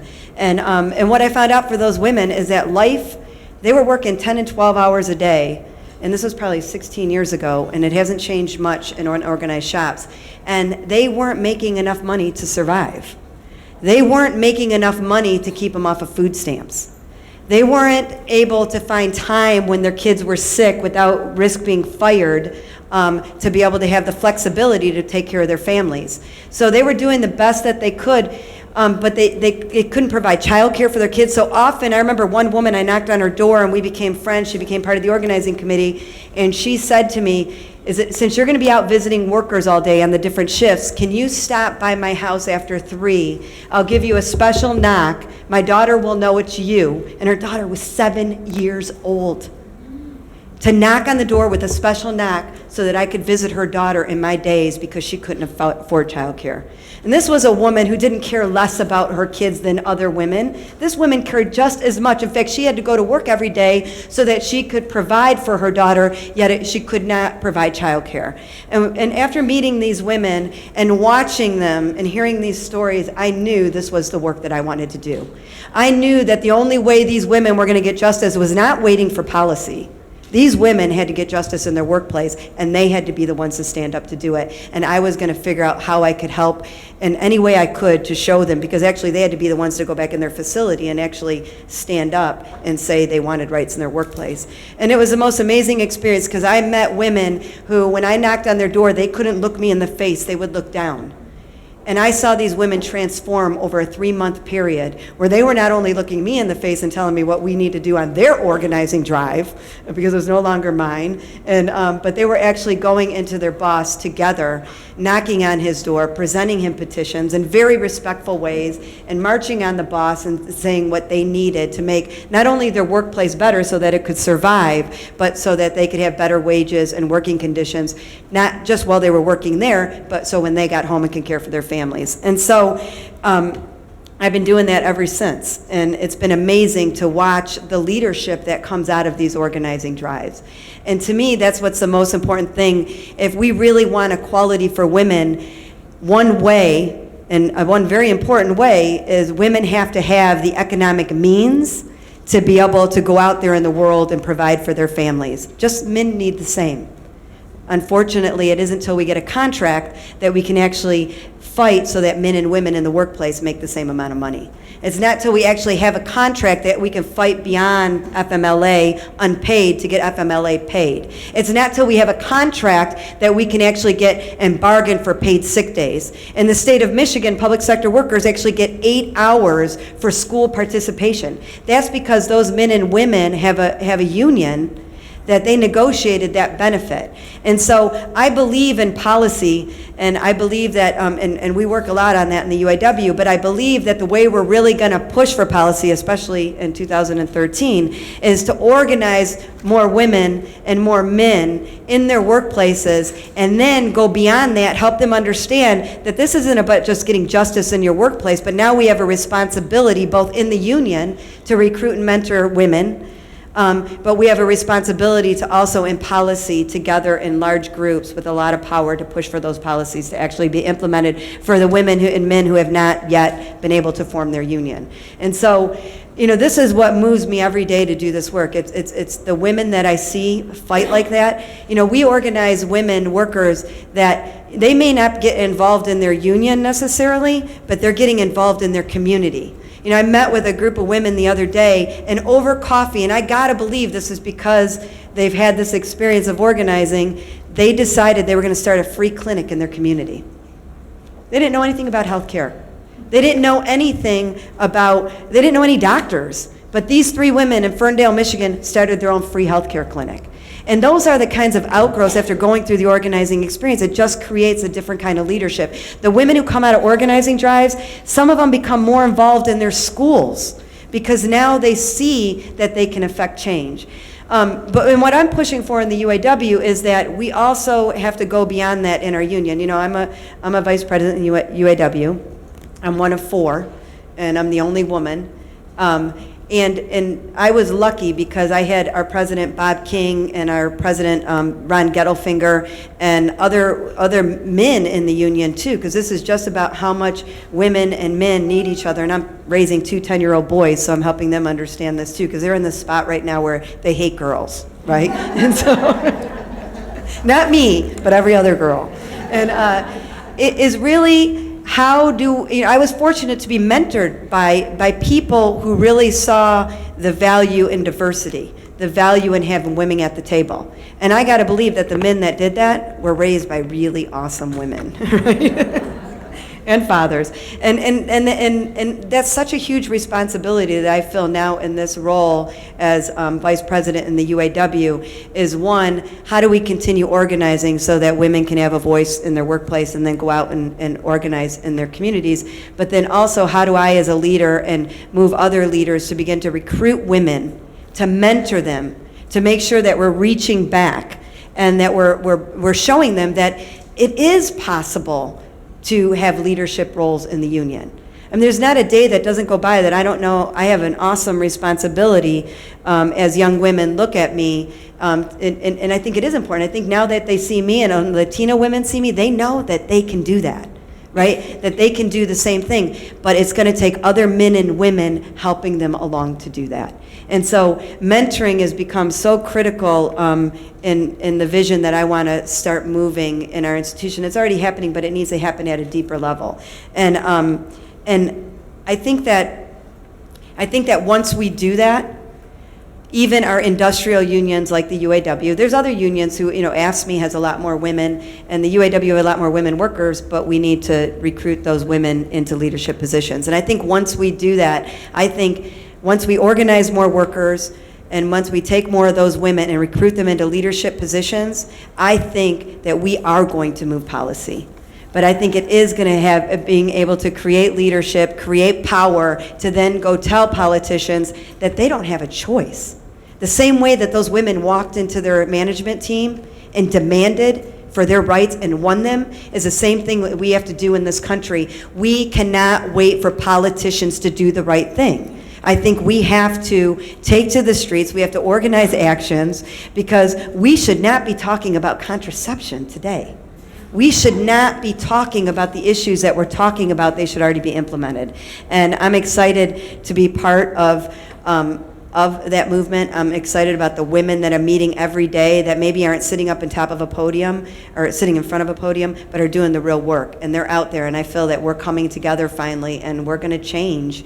My 2 boys are going to grow up in a world, if it's up to me, where they're going to be sitting at a table, and they're going to be using different language when they talk to women, and when they're not, they're going to be honest about the language that they use. They're going to be self-reflective, right? And I think that's going to take both men and women coming together and meeting this challenge and moving forward. So I want to thank you. I'm under 12 minutes, and I want to thank you for giving me the opportunity to be here, and just ask that everyone, as they go out there, organizing and changing the economic reality for women in this country is critical.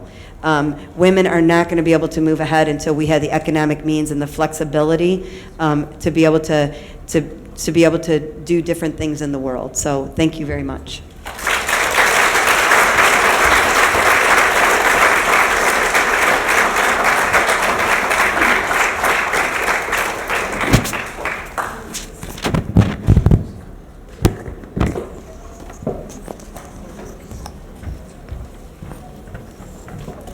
Thank you very much, Cindy, for that very inspiring talk. Our next panel will be on achieving political equality. The moderator is Martha Burke, author and anchor of Equal Time with Martha Burke on Santa Fe Public Radio.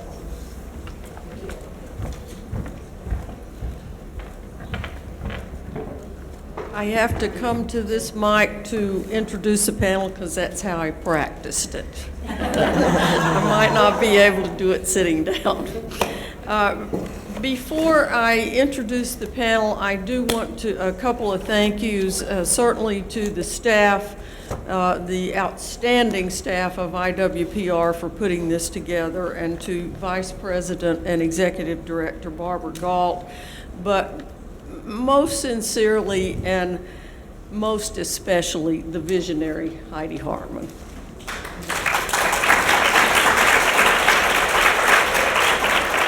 I want to just go over a little bit. This panel is about political leadership and how important it is for women to be in political leadership, to aspire to political leadership, and to help other women achieve political leadership. And I want to just go over a little bit of what IWPR has done in terms of women and politics and interacting with women in politics. And the first sentence of my prepared remarks says, IWPR's work has informed women political leaders from Secretary of State to the Speaker of the House to community organizers for welfare rights.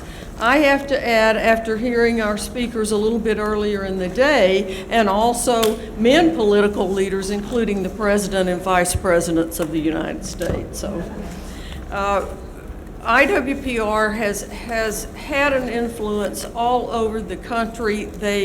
Most of you in this room will be familiar with the 50 state reports that IWPR did on the state of women in the various states. It has influenced so many advocates, so many educational campaigns. It has sparked philanthropic gifts and certainly gotten more women elected to office. They have produced toolkits on women's when those women do not cite one of IWPR's reports, because they have to have the data in order to convince their politicians that something needs to be done. So I just want to make a point that it goes far, far beyond this room and this city.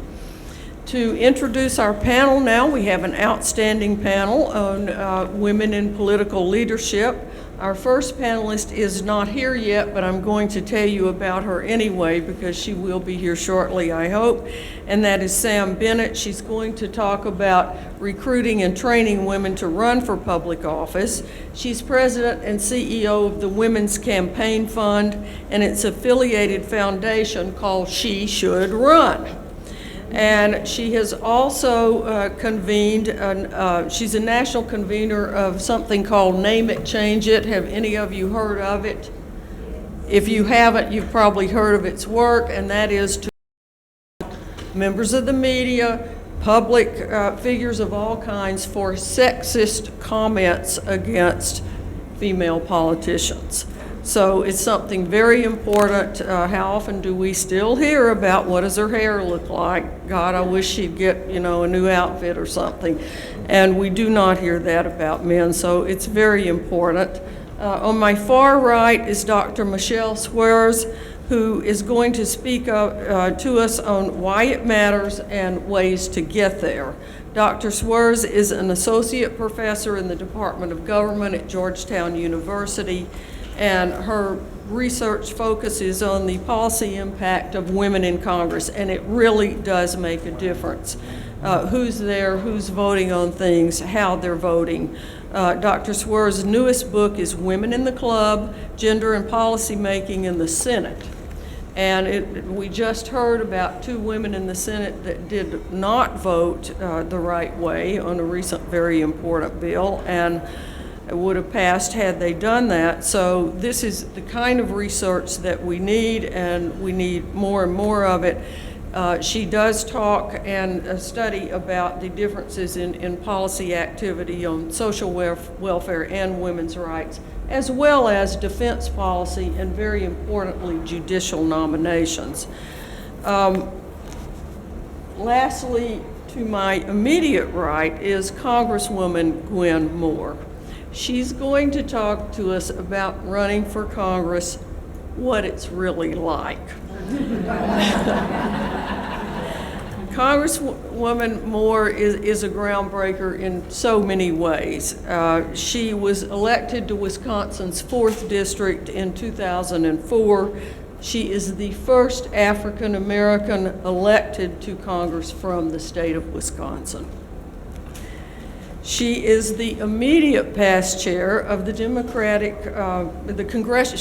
past Democratic chair of the Congressional Caucus on Women's Issues, where I was honored to have her on my radio show while she served in that capacity. And she's been a champion of women ever since she arrived on Capitol Hill and long before. She has been a leader in women's health, women's economic and retirement security, and most recently, she led the charge in the House of Representatives to reauthorize the Violence Against Women Act.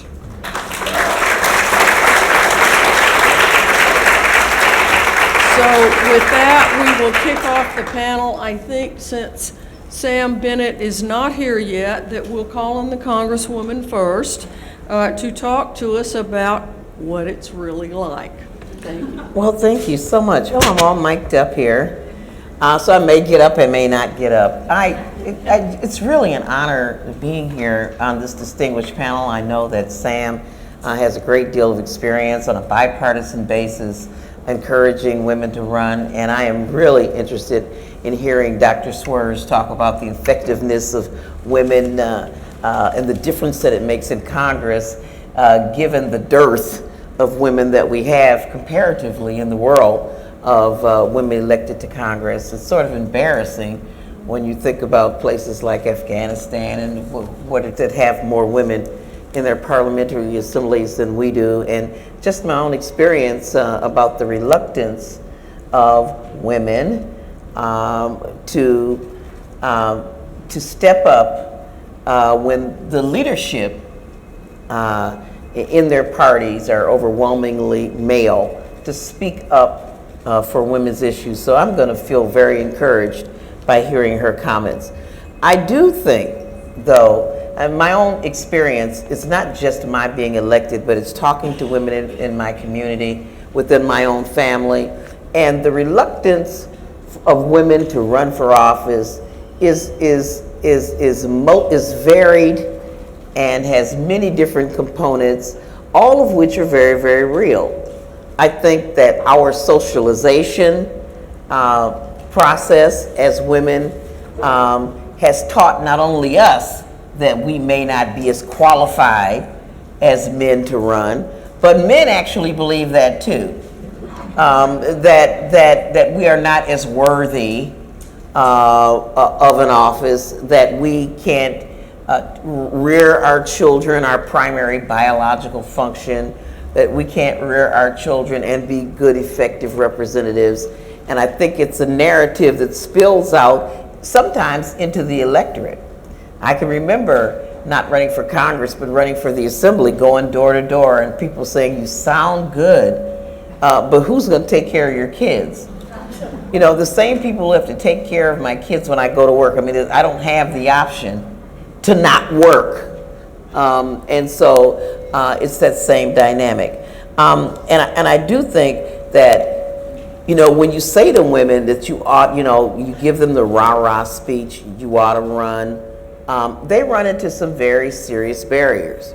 You know, I can, if you don't mind, I would like to use experience of other people as well. Like Tammy Baldwin, first open lesbian to win in Wisconsin.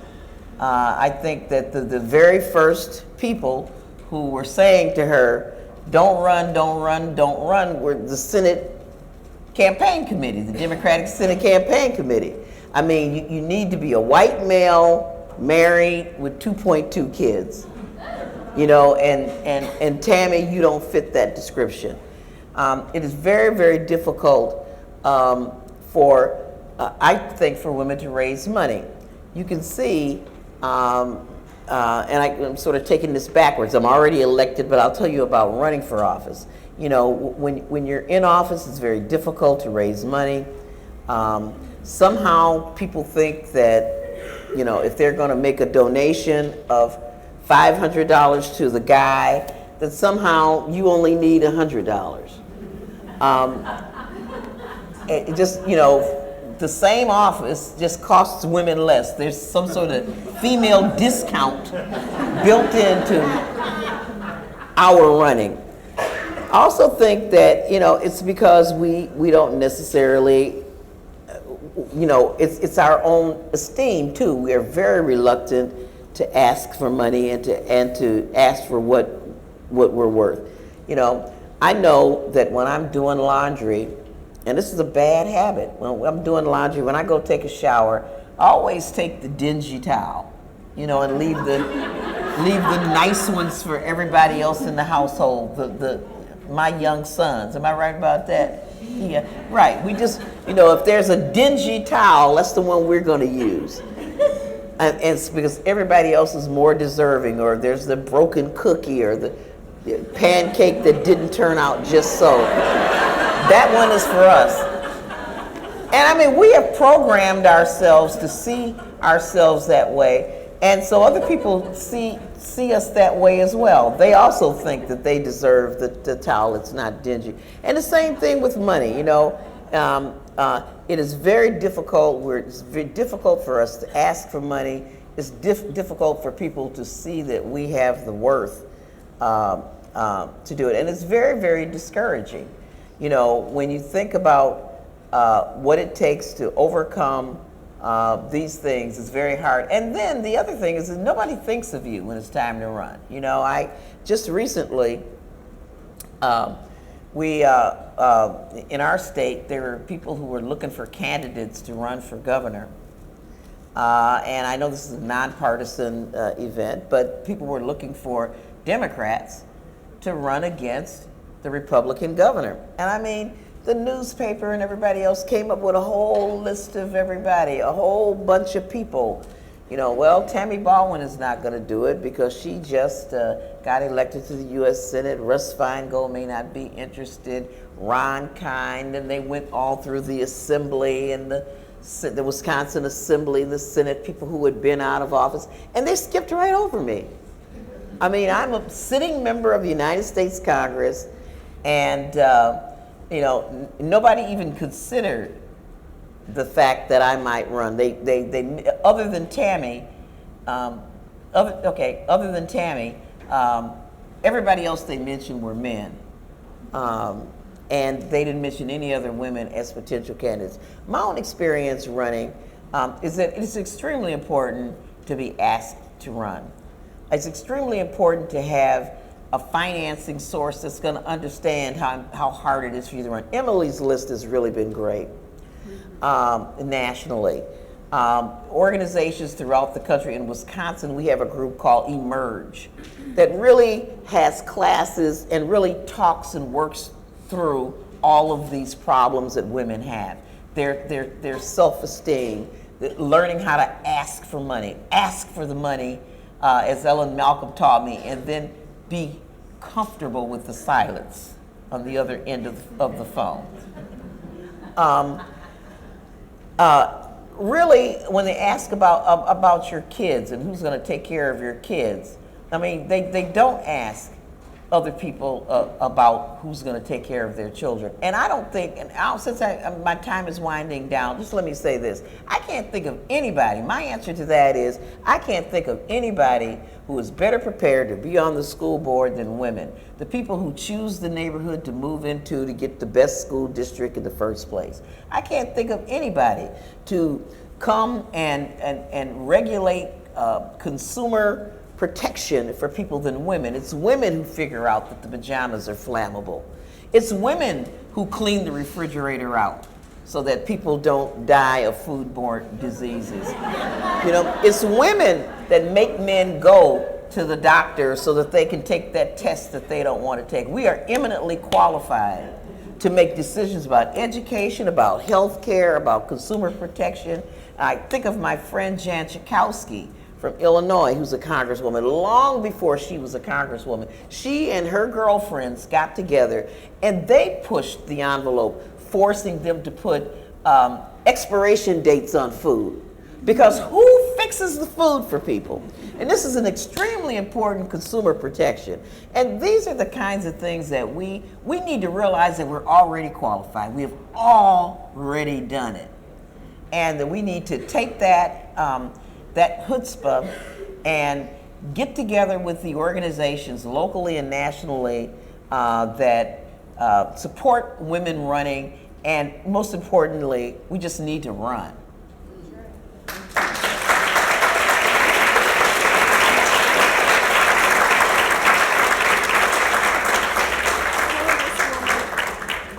Congresswoman, with Dr. Swerve's permission, I'm going to depart a little bit from the planned order of things because I know that your time is very limited.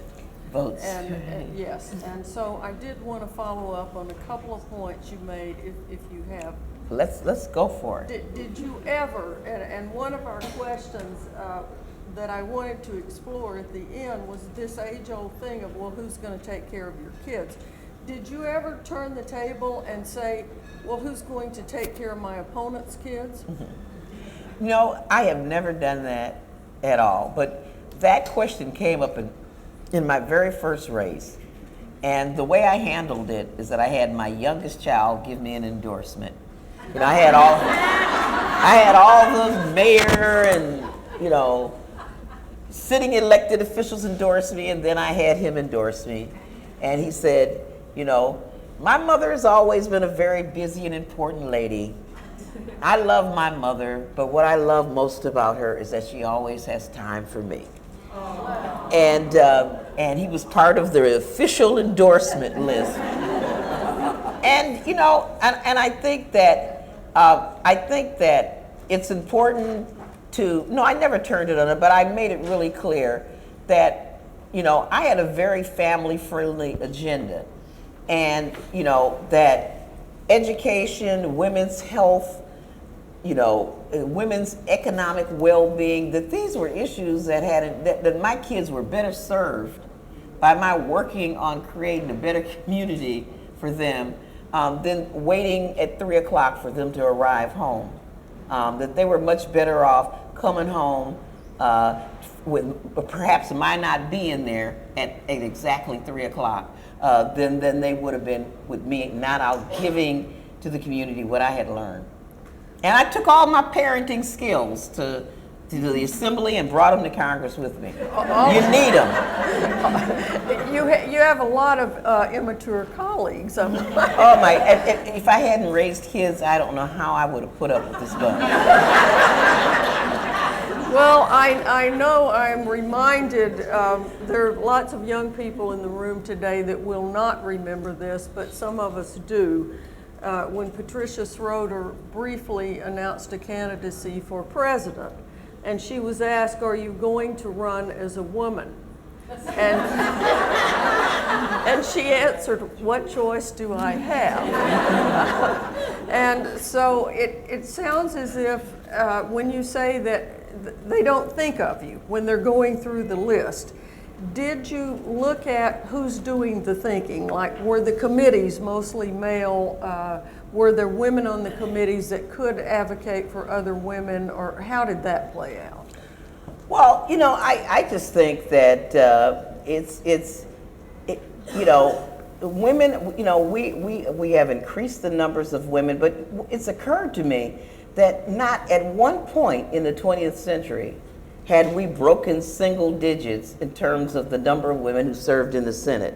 I mean, this is a recent phenomenon of women serving in the Senate. And even the women who are there now, I mean, only a few of them have any incumbency.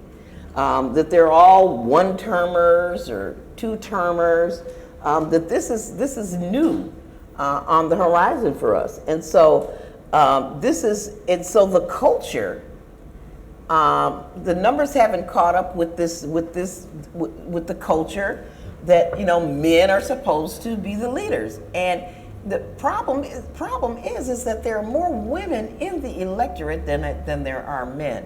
So you would think that it would be easier for a woman candidate to win, but it is not. Even women in the electorate perceive that men are better on issues of taxes and long-term care, and I hope that they're seeing the difference. I think what changed in the last presidential election is you saw a sea change of some candidates sort of flubbing it and really showing women in both parties and independent women that there was a huge difference in candidates in various places with regard to who was really going to be concerned about women's health, for example, about issues, women's security. And I do think that you mentioned something sort of laughing, Martha, but it's true. I mean, are you going to run as a woman? Too often women think that the best way for me to run is like I'm a man. And I think that was one of the things that if Hillary could have done it all over again, she would. I think she went in and tried to build a record, being tough on, you know, on the military stuff and but the thing that finally got traction with her and the thing that has really made her famous and great today as Secretary of State is the really footprint she has put in the world for women's issues. Having Milan Vivir there as the first woman ambassador on women's issues, and all of the stuff that she has done to elucidate the soft power and women's leadership potential in the world. If women are not all right in the world, the country ain't all right. You know, you going down if you don't educate women, you don't take care of women's health, you going down. And I think she has really elevated the importance of women's leadership as opposed to trying to,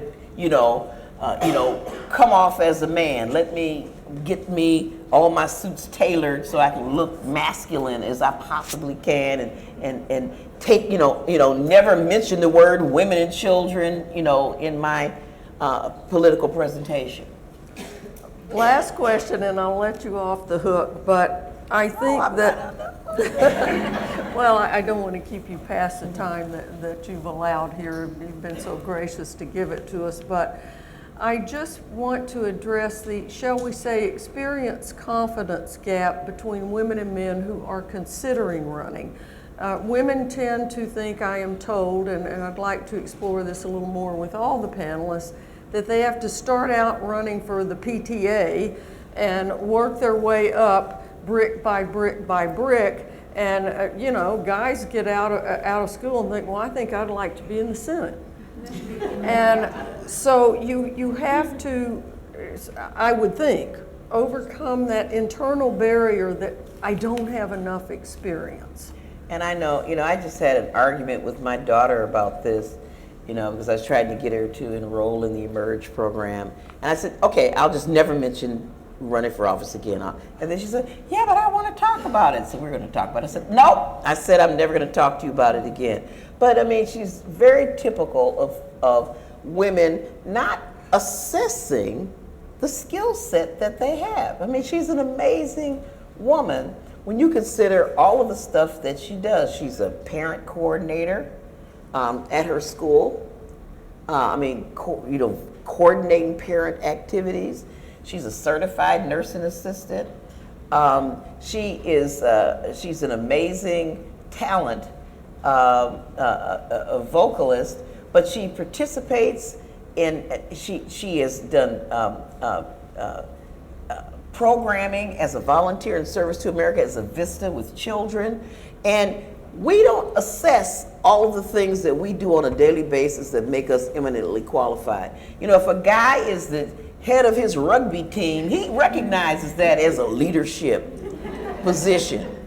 But when we are head of the Girl Scout troop, or when we are the chairman of the board of the local neighborhood block association, we tend to not see that as a leadership position. And as I mentioned before, when you think about the stuff that women do just in the daytime, when I think of most of the women that I know, they are super women. They're Wonder Women. They get up in the morning, they get up at 5 o'clock in the morning so that they can beat everybody else to the shower, so they can get their shower in. They put something on the table. They cook breakfast so that everybody can eat. They may have a daughter who has had a child out of wedlock and not yet finished with high school. They take that grandchild off to daycare somewhere while their daughter goes to school. They go and work an 8-hour day. They stop off at the grocery store, pick up groceries. On the way home, they drop in to their mother-in-law to check in on her in the nursing home because she won't eat unless somebody she knows is there. She comes back home and goes to the grocery store, puts some dinner on so everybody can put some kind of pot on, runs down, puts a load of laundry in, runs off to the school to a PTA meeting, and these are amazing things that a woman does. They learn advocacy skills for the elderly. They negotiate health care. They have to call up to figure out, how much of a copay is going to be for the braces. And we don't assess all of the management skills. So when a woman say that I have been a household engineer for 12 years, we don't tend to push that. You can put your qualifications out there in a way that makes you a very, very attractive candidate. When I first ran for office, I did have a bachelor's degree, but not only that, I had been on the board of the neighborhood association. I had been a Vista. In my project, I started out protesting because we only had transaction centers in our neighborhood. We didn't have, we were redlined, we didn't have insurance products, we didn't have banks. So we put together a community development credit union from scratch, our neighborhood association, and did lending. I worked for the city, but in terms of working for the city, I had to report to 2 or 3 boards in order to do it. So when you start, so yes, I was a welfare recipient. Yes, I was poor. Yes, I was the mother of 3 children, but I mean, I was a dynamic woman. I was a leader in my community, and I could go door to door and talk to people and say, you know what, Mr. Schneider, you remember that house was boarded up across the street? I mean, it's our effort in this neighborhood that got that house back on the tax rolls with the community advocacy and organizing and stuff that we've done. So I know that was kind of a long answer, but I want people to know it's how we see ourselves. The young boy who just gets out of college and is the head of the rugby team knows he's a leader, and we don't know we're a leader when we have engineered a major cleanup of our block and convinced Benjamin Moore Paint to supply paint to everybody in the block so that they can fix up the house, and we've convinced Steingarten to give everybody some flowers. Well, we don't realize how impactful that is. Just made up a word. Thank you. Thank you so much, Congressman. Thank you. Thank you so much.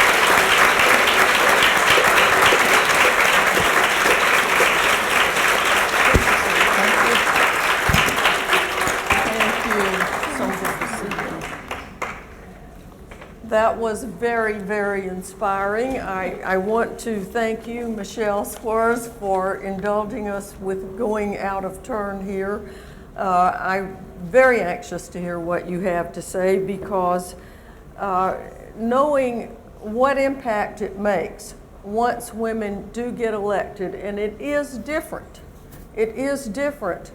Again, going back to Patricia Schroeder, she used to say, one woman can make a difference, yes, but it really makes a difference when you get a critical mass.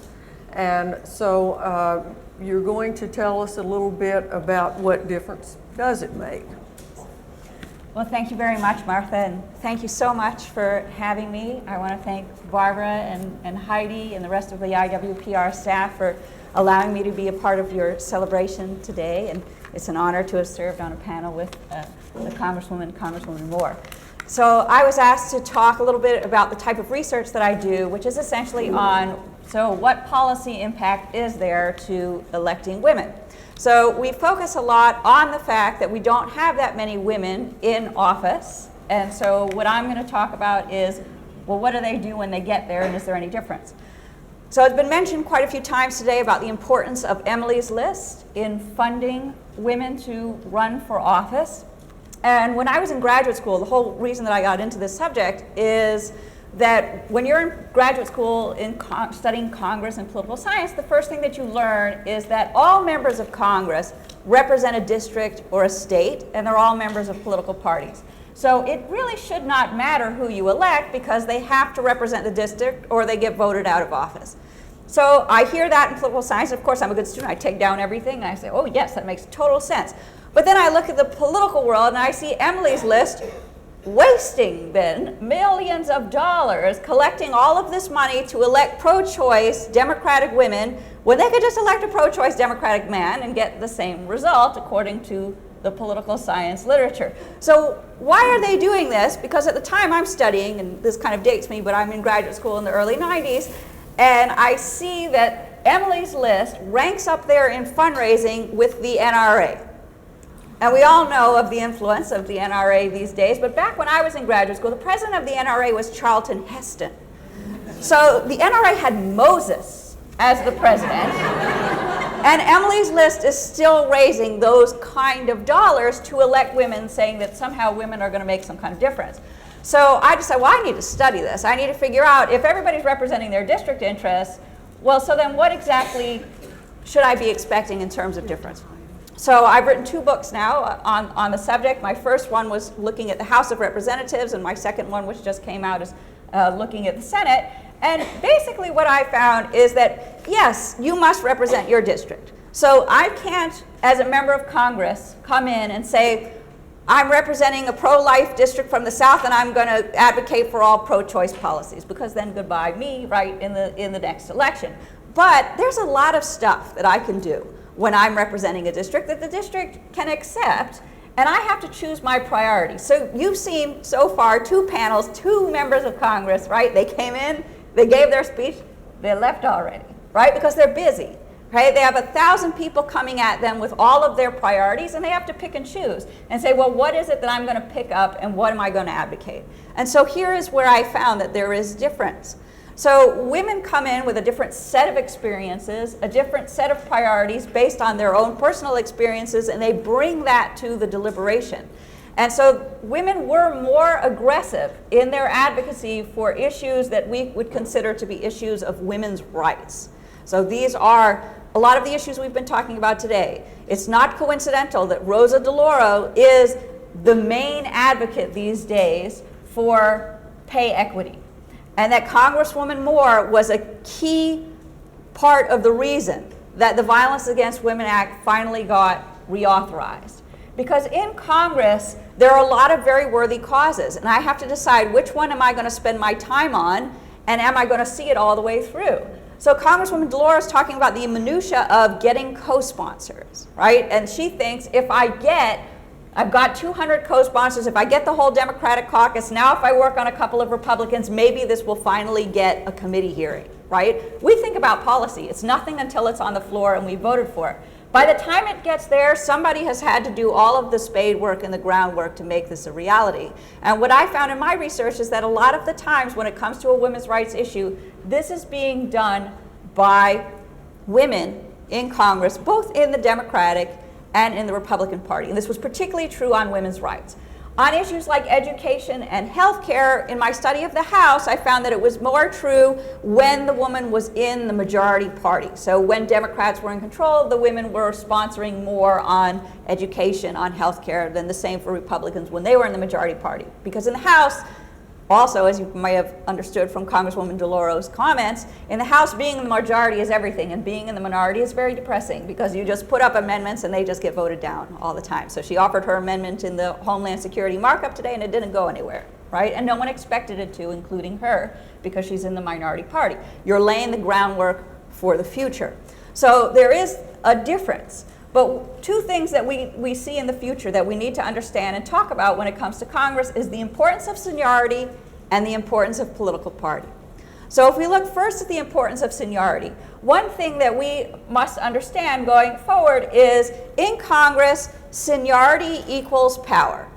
I want to become a committee chair, I have to do my time, right? And I have to move up in the ranks when people retire. So in 1992, when people were talking about the year of the woman and all these women getting elected, that was great, but they were all freshmen, right? And freshmen don't have a lot of power.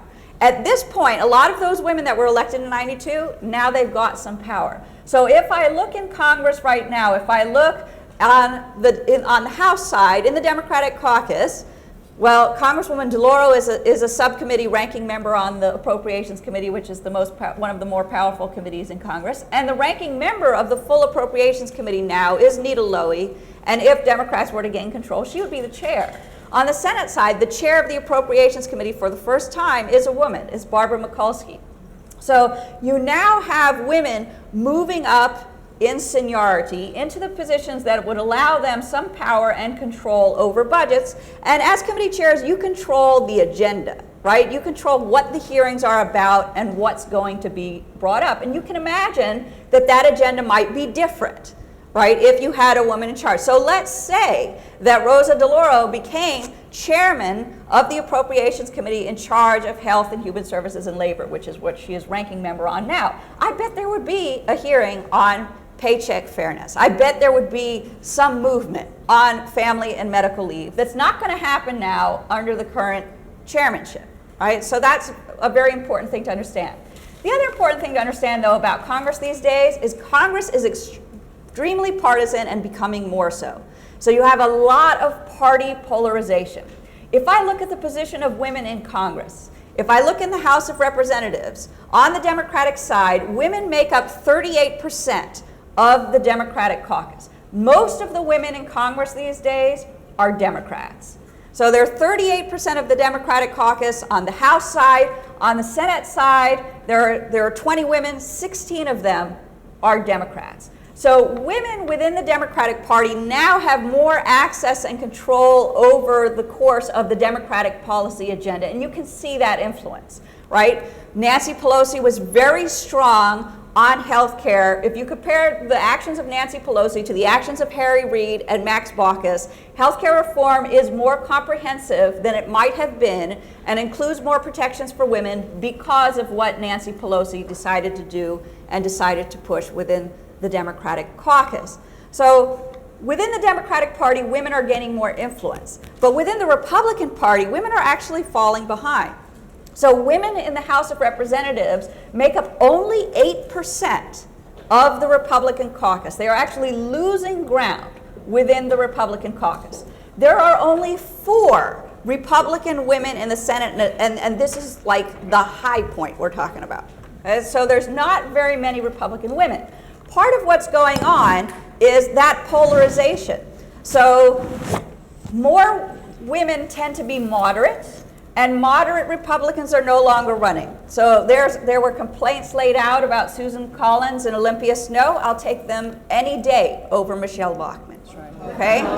So that's obviously showing a little bit of bias, but what I'm trying to demonstrate here is that moderate Republican women used to work across the aisle a little bit with Democratic women for policies related to women's rights. And we're not seeing that so much anymore. Instead, what we're seeing is each party taking on a women's issue and using it to get voters.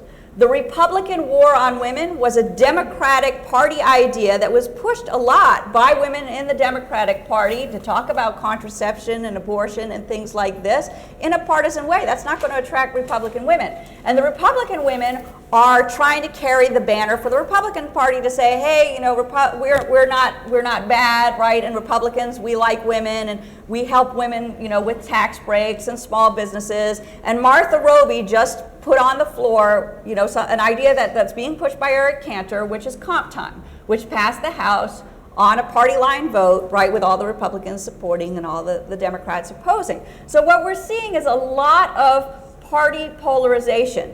And it is true that in Congress, if you want to get something done, you need to be in the majority. So it's great that women are making strides in the Democratic Party, but as long as the Democrats are the minority in the House of Representatives, Republicans control the agenda. And if women are only 8% of the Republican caucus and you can't get more moderate Republican women elected, it's going to make it very hard as Rosa DeLauro and Gwen Moore are working, to get policies implemented for women. So I'm going to stop there and look forward to the questioning.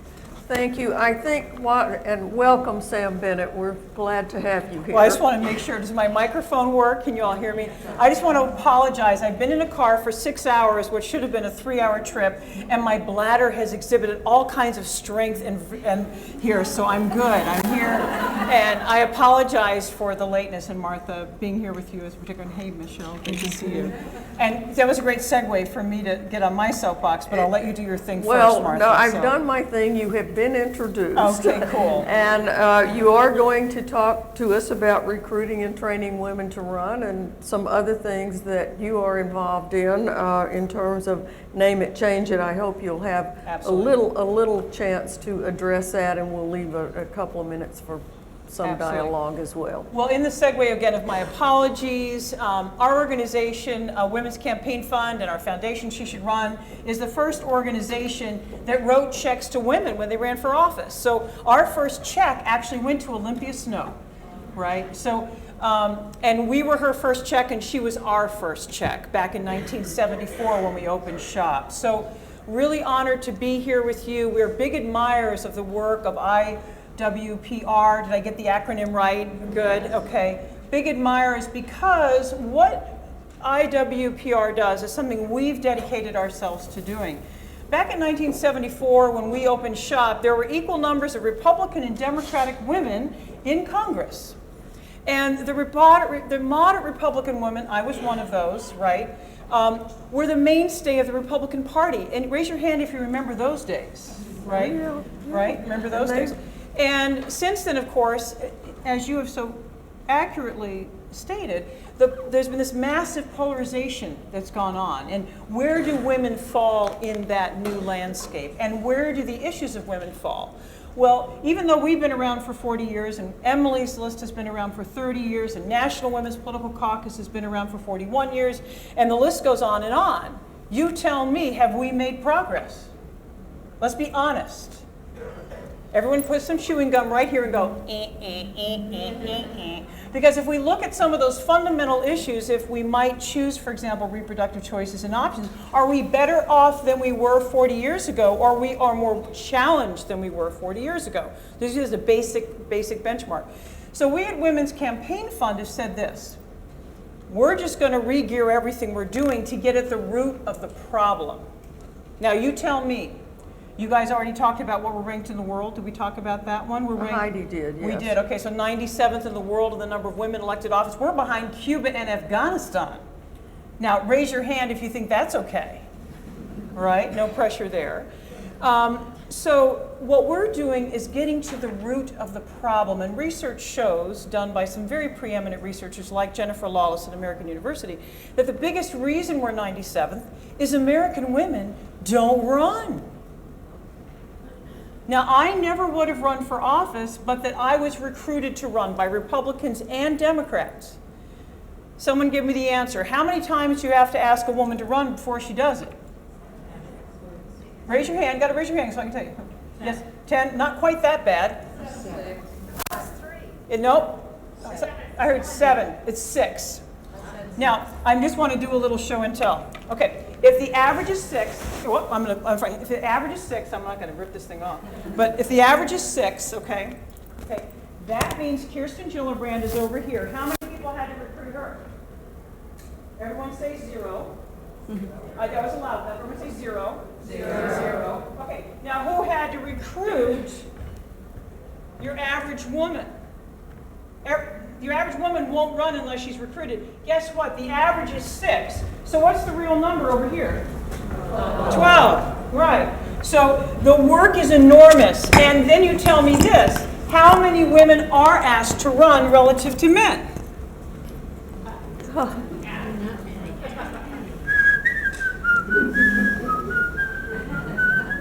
Men are asked all the time. Women aren't, particularly by party leadership. Then it gets even worse. Women don't run because they're concerned about work-life balance. What guy, I'm sorry, gentlemen in the room, what man is worried about work-life balance? You guys tell me. What's the number? 0. Everyone go like this for me. Little exercise. Burns. Come on. I want to see zeros. All right. 0. All right. The other reason women don't like to run is they're concerned about negative attack. And then I'll talk about name and change it. They're worried about negative attack and its impact on their families. What man is worried about negative attack and its impact on their families? Let's do the number again. Exercise time, right? Okay, they're winning over here. Come on, guys, let's see it, all right? So this is the fundamental problem. We can be investing in women candidates when they make that incredibly important decision to run, which many of us do. Emily's List, Women's Campaign Fund, National Women's Political, many of the unions, God bless them. They have an exceptional record of supporting women. But the problem isn't there.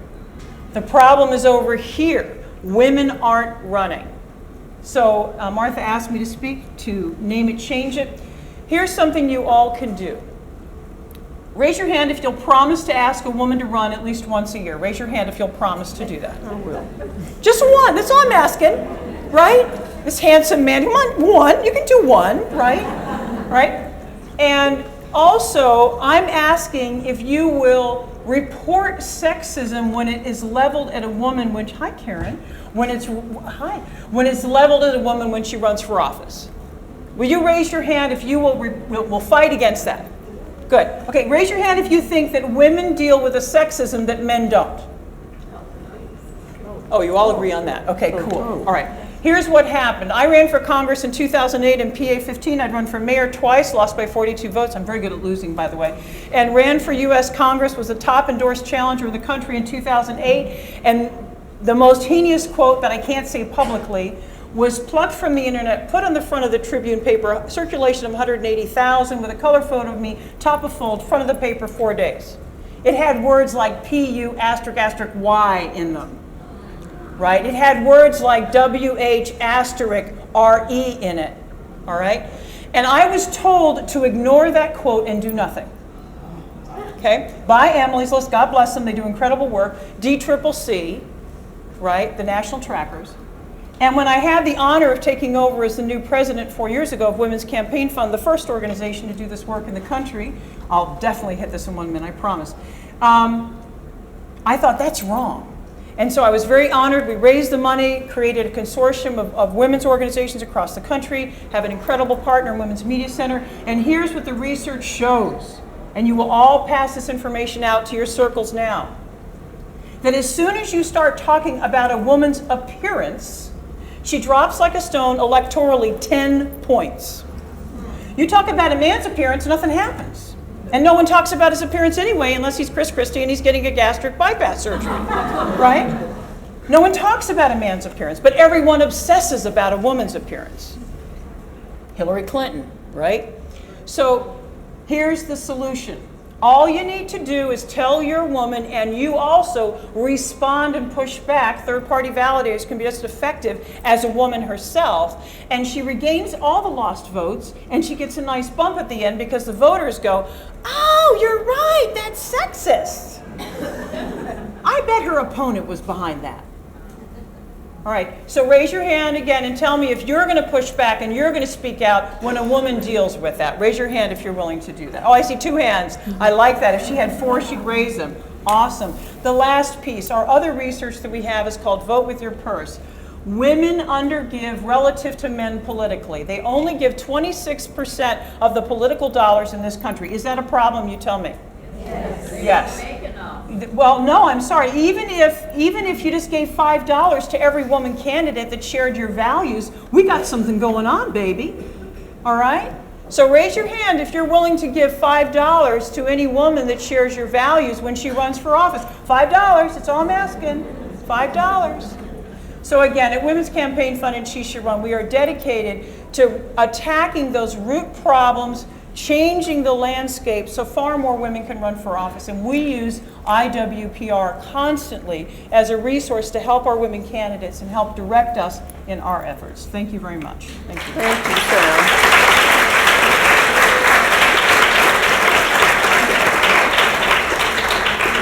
We just have time for a couple of questions, but before I ask the real ones, I want to ask one rhetorical one. No one has to answer, but I think we all do know the answer. And that is, how many former female office holders who have tweeted pictures of themselves in their underwear are now going to run for mayor of the largest city in the United States? I'm just saying.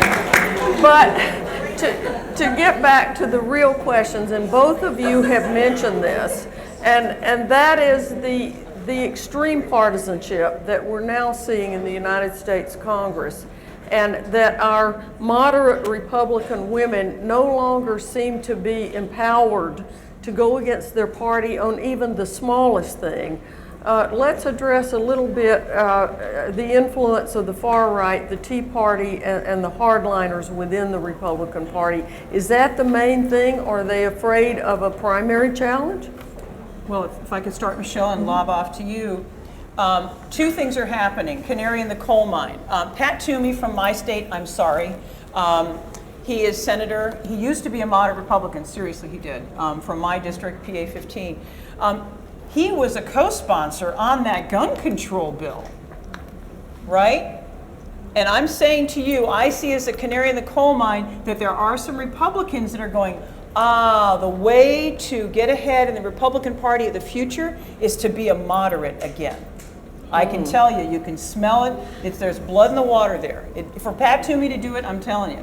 Number 2, the biggest problem with the Republican Party, and I would argue the biggest reason for its rightward shift, am I competing with a baby? That's not fair, man, you know?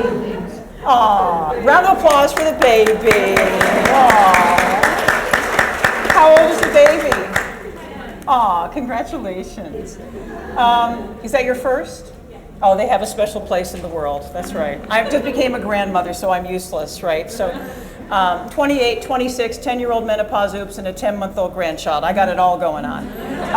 The reason I would argue, and I'll pass off to my colleague Michelle, for the rightward shift of the Republican Party is the relative absence of women in the party. And actually, here's what's been happening. When Women's Campaign Fund was started, equal numbers of Republican and Democratic women. Since then, here's the trend line. Here's the Democrats, here's the Republicans. Da, da, da, da, da, da, da, da, da, da, da. So what we need to do, all of us, is find some moderate Republican women to help, even if you're a Democrat, because we are not going in a good direction here. To you, Michelle. Yes, I would say that if you look at sort of the shifting strengths of the Democratic and the Republican Party, right? I mean, if you look at the way districts are right now, there are very few districts in the House of Representatives that currently have a representative of the opposite party as the president. So there are hardly any Republicans representing districts that Obama won. There are hardly any Democrats representing districts, that Romney won. You know, it's all becoming very uniform. The strength of the Republican Party is in the South. This is the least open to electing women, and the primary voters are just much more conservative. So in general, all of these members, even the senators, are much more worried about getting a conservative challenge from the right. When John Cornyn is suddenly too moderate, the Republican senator from Texas, that he's worried that the Club for Growth is going to, you know, get a primary challenge against him, and Tom Coburn is now considered a moderate. Well, this is showing you that the party is very much shifting to the right, and the biggest concern, if I have a general election electorate that is now going to vote Republican or Democrat, and there's very few swing districts, what I really need to worry about is the primary and the primary challenge. And moderate Republican women probably look at that and say, well, I'm not right for the Republican primary, and so I'm not going to run in the Republican primary. So I think we're seeing fewer moderate Republican women running in the primaries, and then it just leaves conservative women, and there aren't as many, and so we just see a decrease in the number of Republican women in Congress, so that when you have a big Democratic wave, look, there's an increase in Democratic women going along with a wave. When I have a big Republican wave, there's been no increase in the relative numbers of Republican women, right? There's been two big Republican waves, and I just told you Republican women are 8% of the Republican House caucus. And if I could, Michelle, on that point, the much touted last year, the Year of the Woman, that was a 1% increase. That's all that was. Why? Because we did have an uptick on the Democratic women, and we had a downtick in the Republican women. And we endorse a fair number of moderate Republican women in their primaries, and they are all slaughtered in their primaries, all of them. So in truth, what we're trying to do is help these Republican Party build up new bases of support, because they cannot get that support from their own party. Fascinating, however, research shows that the number of self-identifying moderate Republican women has not changed over the past 20 years. They are all still there. They're in hiding. And we need to make it safe for them to come out into the sunshine again. Okay? Thank you, panelists. I will have to forego our last question, but I'll just answer it myself. Our last question was going to be, how can advocates such as those of you in the room and research organizations such as IWPR, which is vital to all of us, go forward in the next 25 years to turn this thing around? You just mentioned it, Sam, in your last sentence. That word is research. IWPR has just completed this research on what is holding women back, and in the fundamental way, from getting up higher. They often start out and don't get up higher. Dr. Denise Baer is in the back of the room now. I want to thank her for doing that research with IWPR, and what can we do to go forward? We have to have the research, we have to have the data, or we ain't going to get there. So again, thank you panelists, thank you IWPR for putting this work before the audience, and most of all, thank you audience for your very rapt attention and I can see your enthusiasm for what we've done here today, and we much appreciate it.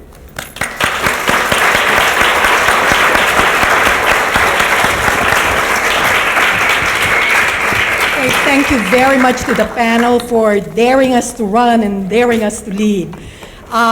We will have a 5-minute break, and then we all come back here for the evening keynote, and after that we will have a reception outside in the lobby. Thank you.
Excuse me, we are about to start, so if you can take your seats, please. Our keynote speaker is here.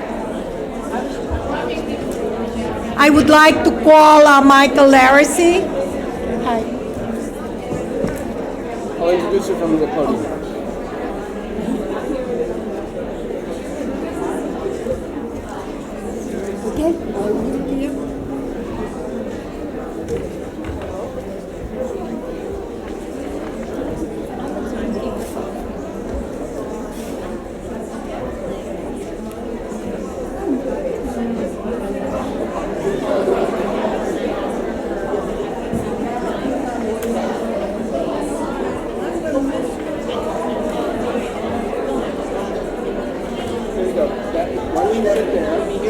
And that's the clicker. I'm told it works.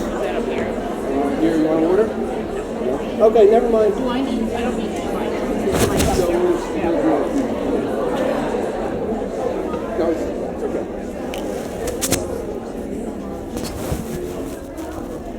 So should I get started? Tell me when to get started. Okay, just in case. I'm good, thank you.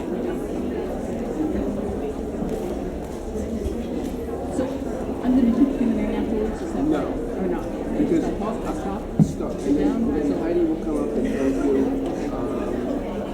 I think they want to make sure we have time to really give remarks. People will be worried about that. I am happy to go. So I don't know what you said. We have a half hour. Yeah. So I'm not going to run. Come up close to that. My intro is about it. No, don't touch first. Okay. Whenever you do, please do not read the full bio on the website. Good afternoon, everyone. We're going to get started. Let's everybody take a seat and we'll get started. One more time.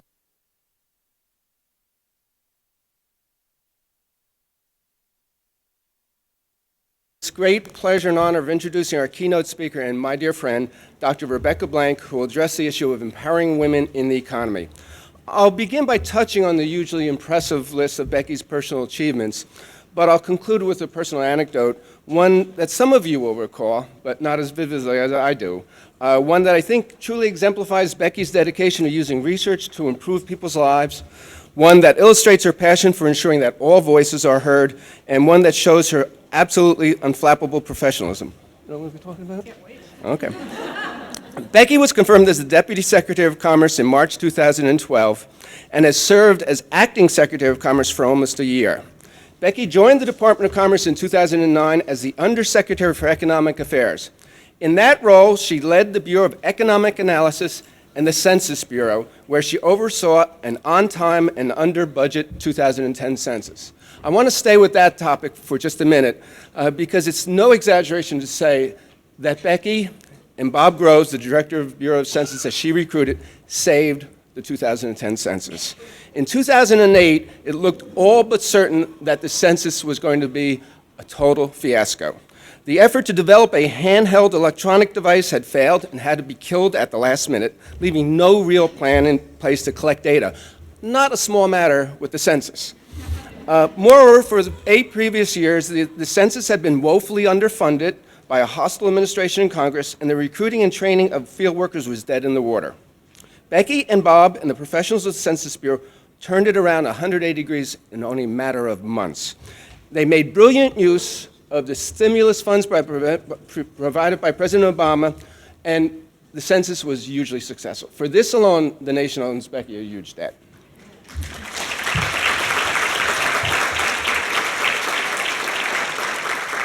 Also at Commerce, Becky has led an effort to create 2 significant reports on women: Women-Owned Businesses in the 21st Century and Women in America, Indicators of Social and Economic Well-Being, both prepared for the White House Council on Women and Girls. Apropos of that, let me note that if you read Becky's CV, you'll see a great many scholarly articles spanning her professional life with titles like Women's Paid Work, Household Income, and Household Well-Being, Women and the Economics of Military Spending, A Feminist Perspective on Economic Man. So her devotion to improving the condition of low-income women and families is not something she's come to recently. It permeates her whole career.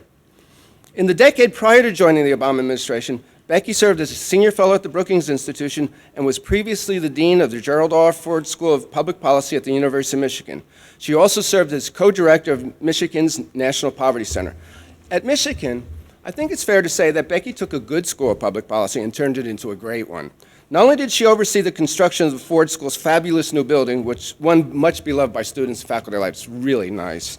Becky elevated Ford into the very top tier of policy schools, consistently ranking in the top 5 across the nation.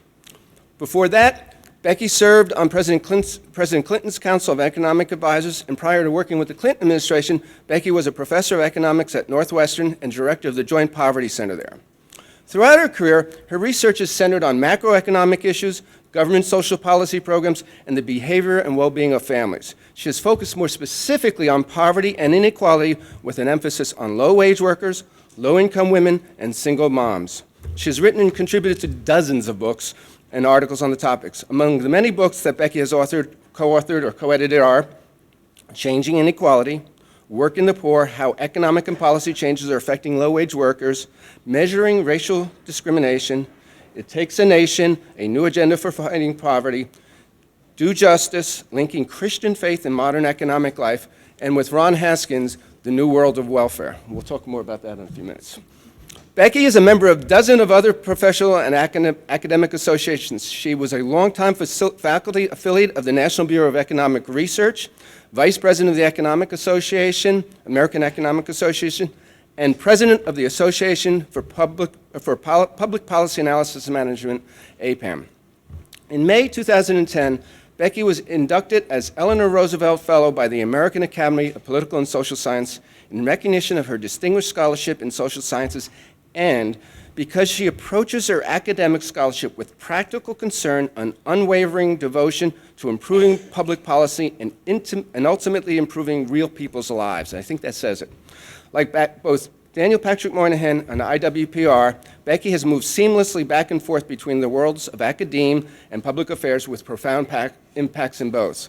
A great example of her supple bridging of the worlds of research and public policy can be seen in the series of roles that Becky played in the adoption of the Supplemental Poverty Measure. In 1992 to 95, she served on the panel of Poverty Measurement and Family Assistance of the Committee on National Statistics. As probably everyone in this room knows, the panel produced a book making a compelling case for the overhaul of the federal poverty measure, which had remained basically unchanged since the mid-60s. Many of us would have been content to stop there, but not Becky. In the years that following that report, Becky not only did further research and analysis on the topic, she authored op-eds and testified on multiple occasions before congressional committees. She stayed with that issue when the rest of us had given up hope, using every opportunity to make the case for reform. Then, in 2007, she made the breakthrough that changed everything. Becky devoted her APAM presidential address to the topic of how to improve poverty measurement in the United States. She laid out a brilliant roadmap and strategy on how to move from concept to reality, avoiding the political and conceptual pitfalls that stymied all of us over a decade. I was there in the room and I felt chills because it was just like, wow, we can do it. This could really be done now. I see what she's saying, and I see her tactics. And I think a lot of us in the room felt that.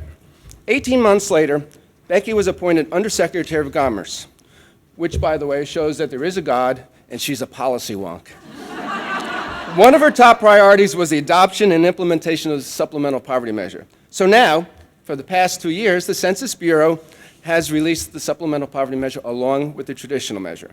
In pulling this off, Becky not only changed the way our nation looks at both economic need and the impact of our public policies, she also provided a satisfying closure to the famous episode of The West Wing, which posited that poverty measure could never be changed, could never be reformed.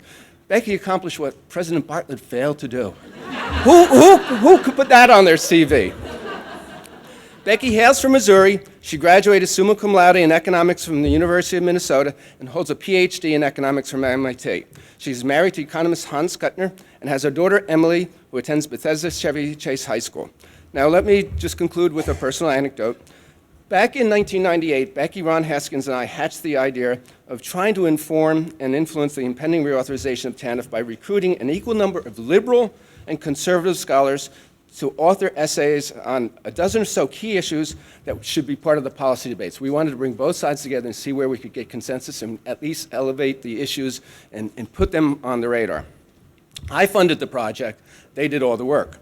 In February of 2001, Brookings and Casey hosted a conference of about 500 people. This was entitled New World of Welfare, along with the book. We invited a couple of grassroots organizations who had asked to attend. They were Casey grantees. I had been funding them. They had heard that some of the conservatives included controversial people like Charles Murray. And they asked if they could attend and protest peacefully and quietly. Over 100 of them showed up. Things quickly turned unpleasant as it became clear that we and they had a very different meaning of what peacefully and quietly meant. As the protesters became more disruptive and riot police appeared on the scene, Becky remained absolutely calm and totally unflappable. I, on the other hand, was completely flapped.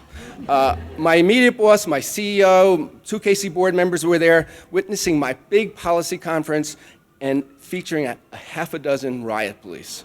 I was dying. But while several were frantically canceling the luncheon keynote speech by the brand new HHS Secretary Tommy Thompson, Becky simply continued to preside over the conference and provide the space for dialogue on the issues. Largely because of Becky, the conference was actually a success. A decade later, I can look back on that episode with admiration and amazement, particularly for the memory of Becky's ability to hold steady through the chaos. Her refusal to be flustered helped save my job. Moving towards the next stage in a great career, Becky will step into the role of Chancellor of the University of Wisconsin at Madison on July 1st. Her deft handling of that 2001 conference will come very handy in Madison, I have a feeling. So starting in July, our Becky will officially become a Wisconsin Badger. That means a great deal to me personally because my younger daughter, Charlotte, will be enrolling as a freshman at Madison studying public policy. So 2 of my favorite people in the world will be there. It's my honor and joy to give you my dear friend Becky Blank, the perfect choice for the celebration of the 25th anniversary of the Institute for Women's Policy Research. Becky?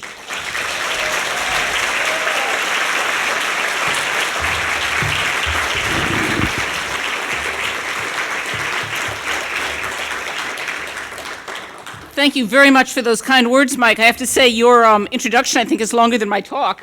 But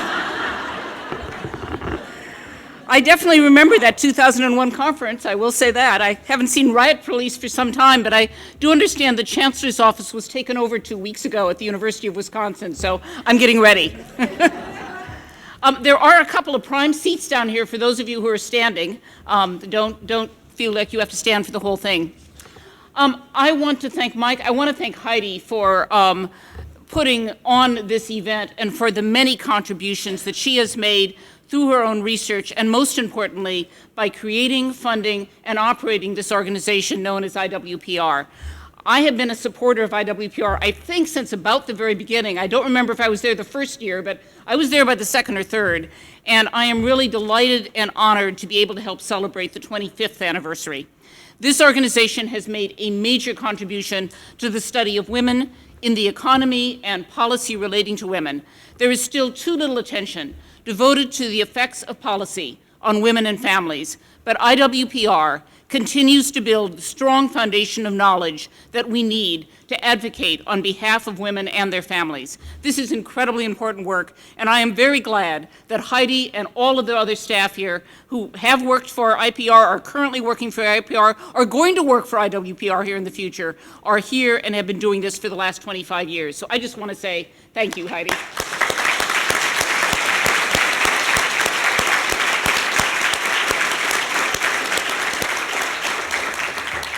So this is a great event to celebrate.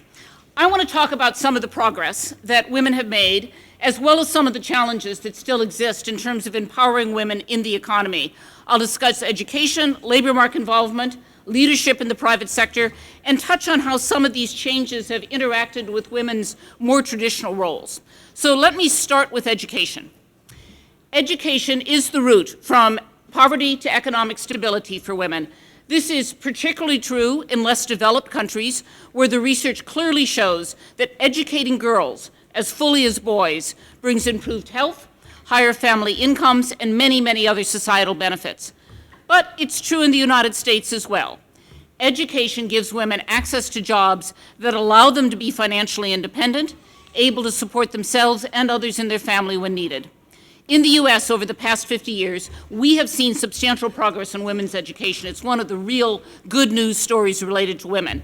Now, for those of you facing me, I'm going to make life complicated because I've got 5 slides, and they aren't a lot of them, but I am going to show a slide here. This shows 1970 and 2012. The left graph there of each of the 2 graphs are men. The right graph is women. The navy blue is less than high school. Orange is high school or equivalent, green is some college, blue is a bachelor's degree, orange is graduate degree. And you can see that education levels have risen among both men and women very dramatically over the last, whatever this is, 42 years. But you can also see in 1970 that women were much less educated than men, many fewer of them in college or bachelor's degrees, and almost none of them in graduate degrees, right? And then by the time you get to 2012, those 2 graphs actually look a lot alike. And if you actually squinted them, it turns out that women's education levels are slightly higher than men's. Between 70 and 2012, the percentage of women with at least a high school education rose from 59% to 87%. 28% of women now have bachelor's degrees, 9% hold graduate degrees, and there's just very little difference from men in those numbers. Now, if this is all women, if you look at, or all adult women, I should say, if you look at younger women, this difference is particularly dramatic. And here I show you the trend from 78 to 2012 in the percent of young adults with a bachelor's degree. The red line is women, the blue line is men. And you see here this very, very striking trend whereby women not just catch up with men, but actually steadily start surpassing them since the middle of the 1990s. Last year, 38% of young women, 25 to age 34, held a bachelor's degree, 7 points more than men. That's a reversal from 1970 where there was an 8-point advantage to men. And I don't show you graduate degrees here, but women are also now more likely to receive graduate degrees than men, 11% versus 8%, a very major turnaround from back in 1970, right? Now, as a basis for future earnings and leadership roles, you can turn around, I'm not going to look, I'll tell you when we get to the next slide, okay? As a basis for future earnings and leadership roles, education is key. But I do want to put a few caveats on these graphs that we'll come back to. First of all, the areas where women receive degrees, both bachelor's degrees as well as graduate degrees, continue to be very different than for men. Women consistently go into fields with lower pay and are far less likely to be in the so-called STEM fields, science, technology, engineering, and math, and I'm going to return to that issue later. Secondly, I also really worry about the social implications of this growing gap in education between men and women. It has implications for women's and men's lives far beyond the labor market and the education world, since it means fewer men with the same degree of education as women. That can change marriage, that can change fertility patterns, living and household patterns, and I think we're only beginning to see a number of changes that come out of this graph. I mean, ideally, you want both men and women's education levels to be moving up steadily and together, right? Now, let's turn from here to the labor market. Unfortunately, the steady increase in women's education has not translated as fully as you might expect into labor market equality. So here's slide 3, and this looks at, see if I can get it. This looks at earnings, okay? And again, the blue are the men, the red are the women. The 2 bars on the left are all men and women, ages 25 years and older, and then each set of bars sequentially shows you less than a high school degree only, some college, and a college degree or more. And these are earnings. These are median weekly earnings among full-time workers age 25 or over, okay? So if anyone is going to look a lot alike in terms of their earnings, it ought to be the full-time workers within the same levels of education. And as you can see, they don't look a lot alike. I actually realized that I missed a slide, but I'm going to move on anyway.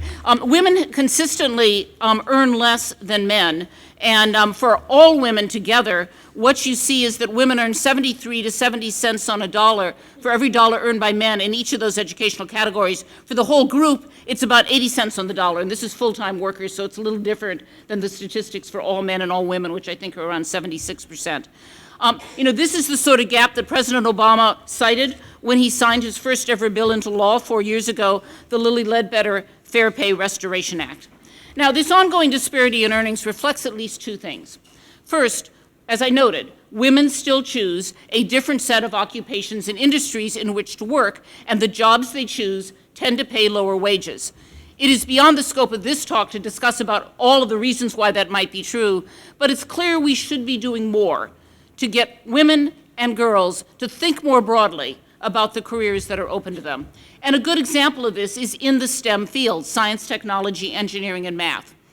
Over the past decade, growth in STEM jobs has been 3 times as fast as the growth in non-STEM jobs. And STEM jobs, on average, even at the same levels of education, pay 20 to 25% more than non-STEM jobs. There's many people believe there's a shortage of STEM workers, and there's a premium to people in these fields. Now, women make up half of our workforce, but they make up less than 1/4 of the STEM workforce. They are seriously underrepresented in the STEM fields, and it all ties back to education. In areas like engineering and computer sciences, women are awarded less than 20% of the bachelor's degrees and are far less likely to go on to graduate work in these fields. Now, this is particularly puzzling because women actually earn quite a large premium for STEM jobs.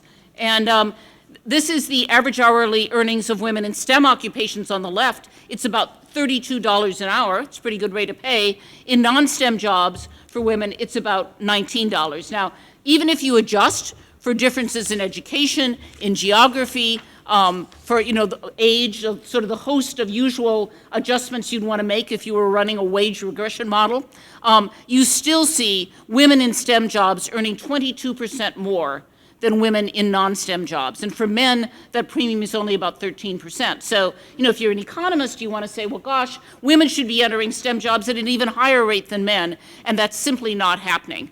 We can come back and talk about this one. There's a whole lot of reasons. It's clearly not just what happens in colleges and graduate school. It's what happens at age, really, 5, 6, and 7, much less junior high and high school, in terms of how girls do or don't get interested in science, in math, in some of these fields.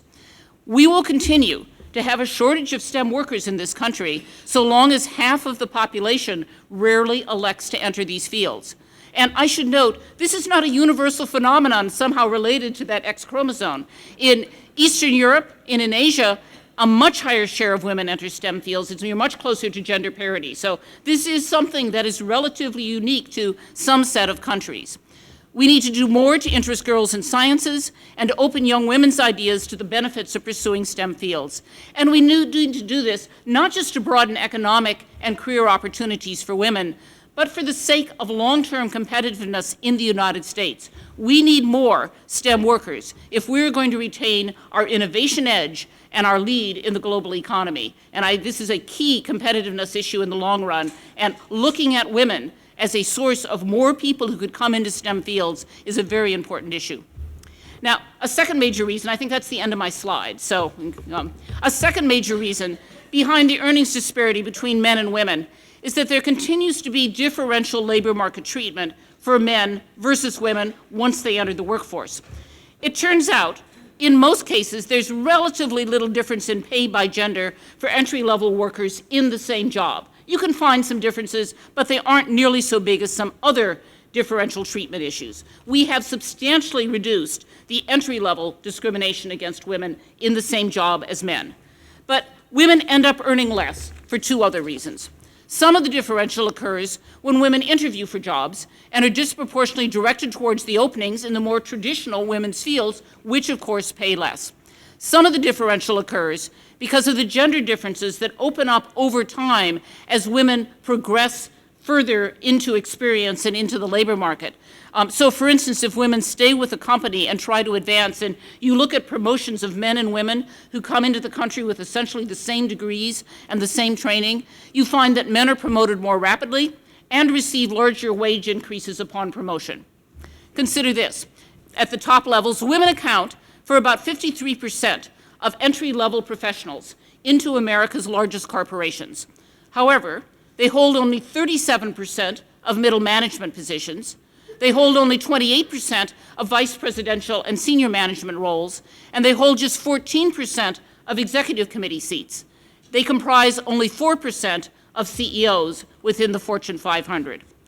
At every rung on the ladder, the odds of advancement for women are about half that of men, and there are nearly 4 times as many men as women in large companies who advance from executive committee into CEO. Now, this is due to a number of real and perceived barriers, some of which have been highlighted in a number of recent publications. For instance, a McKinsey study found that women in executive-level positions are almost twice as likely as men to occupy roles that don't usually lead to the top job in the company. A Pew study indicated that working mothers state that they are far less concerned with high pay and far more interested in flexible schedules than are working fathers. Another study cited a hesitation on the part of supervisors to give women direct feedback for improvement or to give working mothers the same opportunities that require work-related travel or larger time commitments. They just don't get the offer because people assume they can't take it up. And I'm sure everybody in this room has read the studies or at least heard about them on differential risk behavior and bargaining behavior by women versus men. Women are less likely to bargain for higher pay when they enter a job. And I can tell you, as someone who's hired both men and women, I can tell you that from experience. Who actually sits across from me and says, well, could you do this? Could you do that? It isn't the woman. And they are far less likely to take jobs that require risk-taking. One reason why women are underrepresented among entrepreneurs. So let me be clear when I talk about behavioral differences on the part of women in terms of the choices that they end up making. These are learned behaviors, and they are endogenous with differences in the way that girls are treated within the family or at school, or in the way that female employees are treated in the labor market, and how they've learned to view their opportunities. As long as women are taught that asking for something for themselves, asking for more pay, for heaven's sake, isn't an appropriate behavior for girls, we will bargain less and we will be paid less. Policies that acknowledge some of these barriers have been implemented in many companies, including flexible working conditions and locations, and programs that include networking or mentoring for women in the firm. And companies, I think, are beginning to realize that investing in women isn't just the right thing to do, but it's also a smart business decision. Catalyst, a nonprofit that works to expand opportunities for women in business, found that companies with more women directors had higher returns on investment.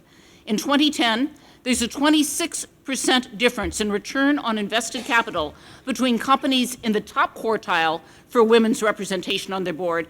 What percentage of women do you need to be in the top quartile? 19% or higher. Compared to those in the lowest quartile. How many women on the board in all of the lowest quartile? 0, right? Another example, this time again from McKinsey, they measured 9 factors that are linked to well-functioning and healthy organizations. They showed that those who scored high in these 9 areas saw better financial performance. Of the 100 companies studied, those with 3 or more women in top executive position scored substantially higher than their peers. Now, as Deputy Commerce Secretary and Acting Commerce Secretary, I have to say I've seen this dynamic firsthand. I have had many, many meetings over the last 2 and 3 years with groups of CEOs and senior executives, and it is not uncommon for me to be either the only woman in the room or at best one of 2. That's a red flag, because I know, as all of you do, that better decisions get made when there is a greater diversity of voices at the table.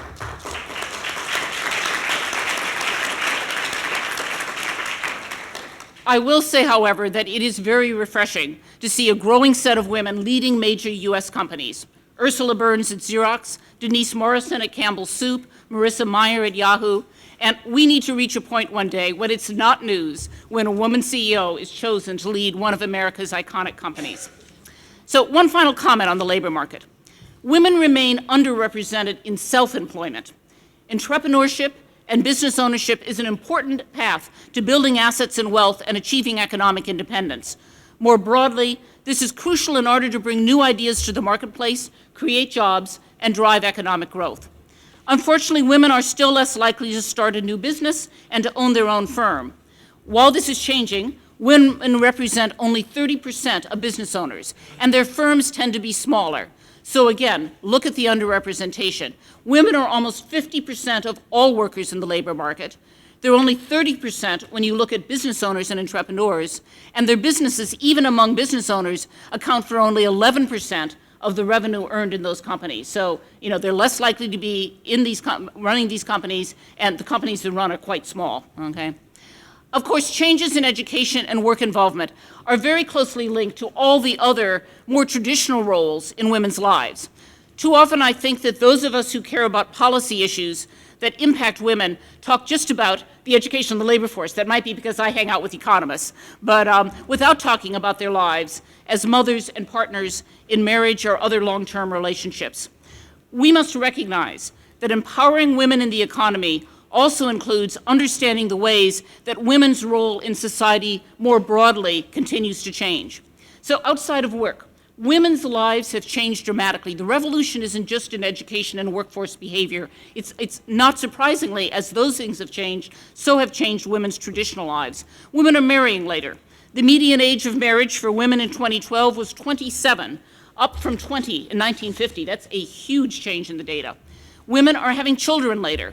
The share of women giving birth for the first time in their 30s has risen from 4% in 1970 to 24% in 2010. And of course, if you marry later and you have children later, you have fewer children, which is another effect. And women are spending more of their lives living singly, either before they get married or due to divorce, or as people live longer, and women live longer than men, in their elderly years. So are often raising children are responsible for other people's economic well-being beyond their own without a marriage partner. Combined with the trends I've already discussed about rising education and rising labor force participation, these are huge changes in how women spend their lives. Changes that have occurred in what is historically a very short period of time. We've hardly had time to understand all of the implications of these changes. Women's choices and expectations are changing rapidly, and that creates a whole host of new policy challenges that IWPR will continue to work on. This, of course, also leads to the question of whether men's choices and men's expectations are changing as rapidly and are changing in a way that is consistent with the ways in which women's lives are changing. That's an interesting question. It's one I'm not going to try to answer this evening, but I will say there's at least some evidence that men's behavior has not fully adapted to these changes. While women work for pay outside the home, and that work has grown, their work inside the home has not shrunk at a commensurate rate. Married women with children still put far more time into work at home, time with children and housework, than do married men, even after you adjust for their hours of work outside the home. There are many of us here who do want it all.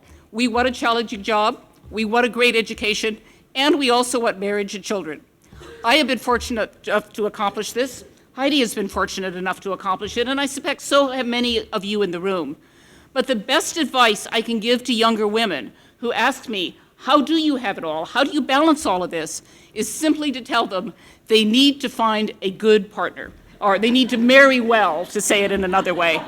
And I don't mean marrying a rich spouse, though if you could accomplish that, it'd probably be a nice idea. But they need to find a partner who appreciates and respects their work as well as his own, and who willingly shares the work of raising children. That is more important than anything else for women who want to have it all, okay? Let me end by musing a little on the differences in male-female behavior that we see in today's economy. All too often, the discussion focuses on how can women behave more like men so that their work levels and their earnings and their education is the same as men's. And I know that my talk has had something of that flavor at times. But it's not clear that we really want a world in which women behave just like men. Look at the sort of different choices that women make. They are more likely to elect to graduate in fields that are the so-called helping fields, to be teachers or social workers or nurses, and more likely to want to work in the nonprofit sector. They appear to be far less concerned about income as a metric to measure their success in life. They're more likely to put time into non-paid volunteer activities outside the home, even controlling for children and work time. In large organizations, they tend to work better in teams and to be better at participatory decision-making and cooperative planning. and they are less aggressive. Yes, they bargain less, and they're less likely to ask for a raise, but they're also far less likely to behave violently at home, in the workforce, or out on the streets. Communities, corporate communities, local communities, nonprofit communities, friendship communities need members who behave like this, who are concerned with helping others rather than just taking the highest paying job available. So when I say I want greater equality between men and women in the economy, I don't mean that I just want women to be more like men. I also want some of the more traditionally female behaviors to receive greater recognition and greater reward in the labor force and in society. Yes, I want women to bargain for higher wages, and I want women to become engineers and scientists and economists.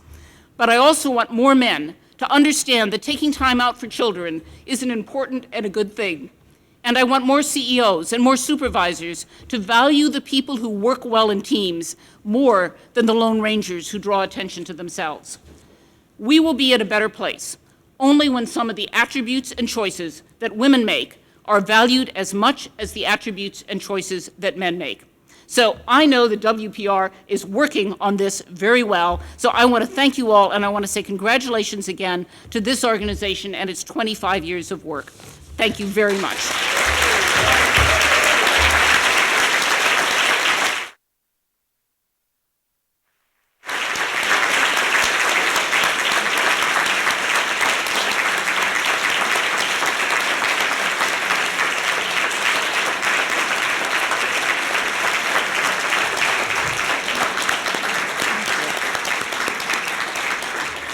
Well, I don't think we could have had a better conclusion to this conference than that.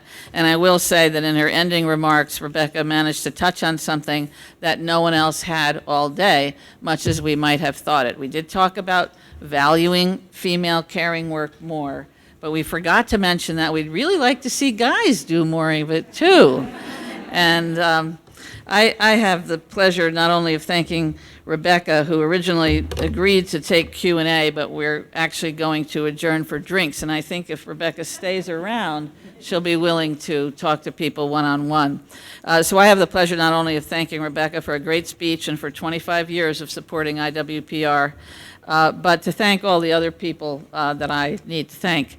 First, I want to recognize Terry Odendahl. I don't know if she was here earlier. She was my founding partner in founding IWPR. She once said to me, Heidi, I'm tired of you talking about this think tank. I'm going to help you write a proposal and go out there and market it. And I said, great. And that's really how it got started. I also want to thank Roberta Spalteroth. I don't know if she's still here. She was our first research director, and she sat and processed so many studies and so many tracks of work that we followed over the year. I want to thank my mother, Heidi Hertzon, over there.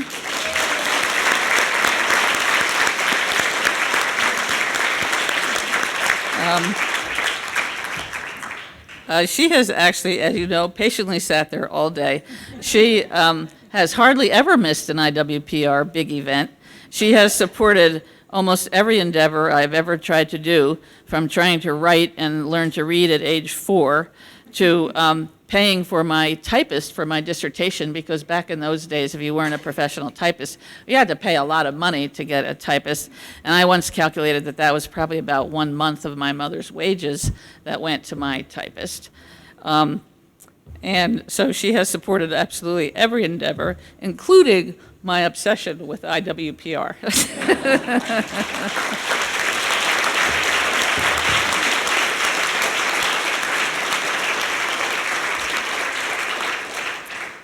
Not only do you always need a mom who will help you out, like one time when both of my kids had chicken pox, she took her week vacation off from her job, came to Washington to take care of my kids, so at that time I could go to New Jersey, where my mother lived, to do my teaching job at Rutgers University. So she'll do just about anything to keep things going. So not only do you need a great husband who does that, but you need a great mom who does that. I did find one of those great husbands. His name is Jack Wells. He's right there. I want to thank him.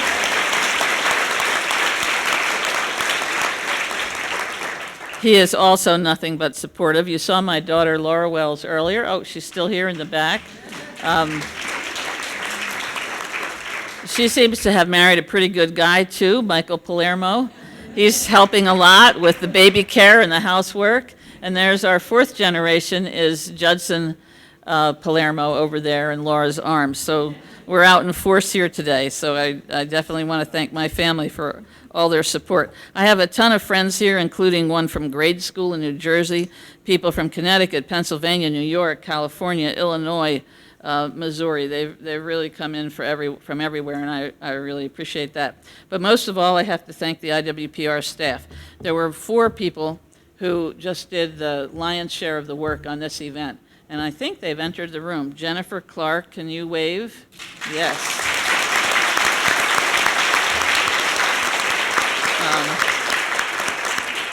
She is not only incredibly productive and efficient, but incredibly pleasant. Caroline Dubazinski, where are you? Our Director of Communications. Over here. Caroline is incredibly productive, creative, efficient, and unflappable, much like Rebecca Blank. I was at that event, and I just sat there in amazement that Rebecca just never got rattled. Mallory Mapari is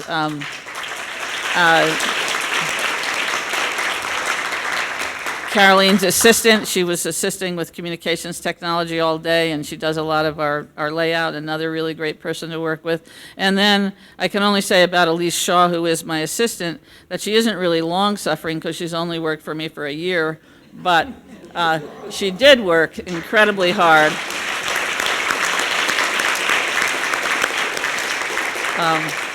She did work incredibly hard on this event, talking with speakers and making many arrangements, helping me put the PowerPoint together. And I don't know, somehow we did it in about a half a day, somehow. And then, of course, Barbara Galt, our vice president, who you've met.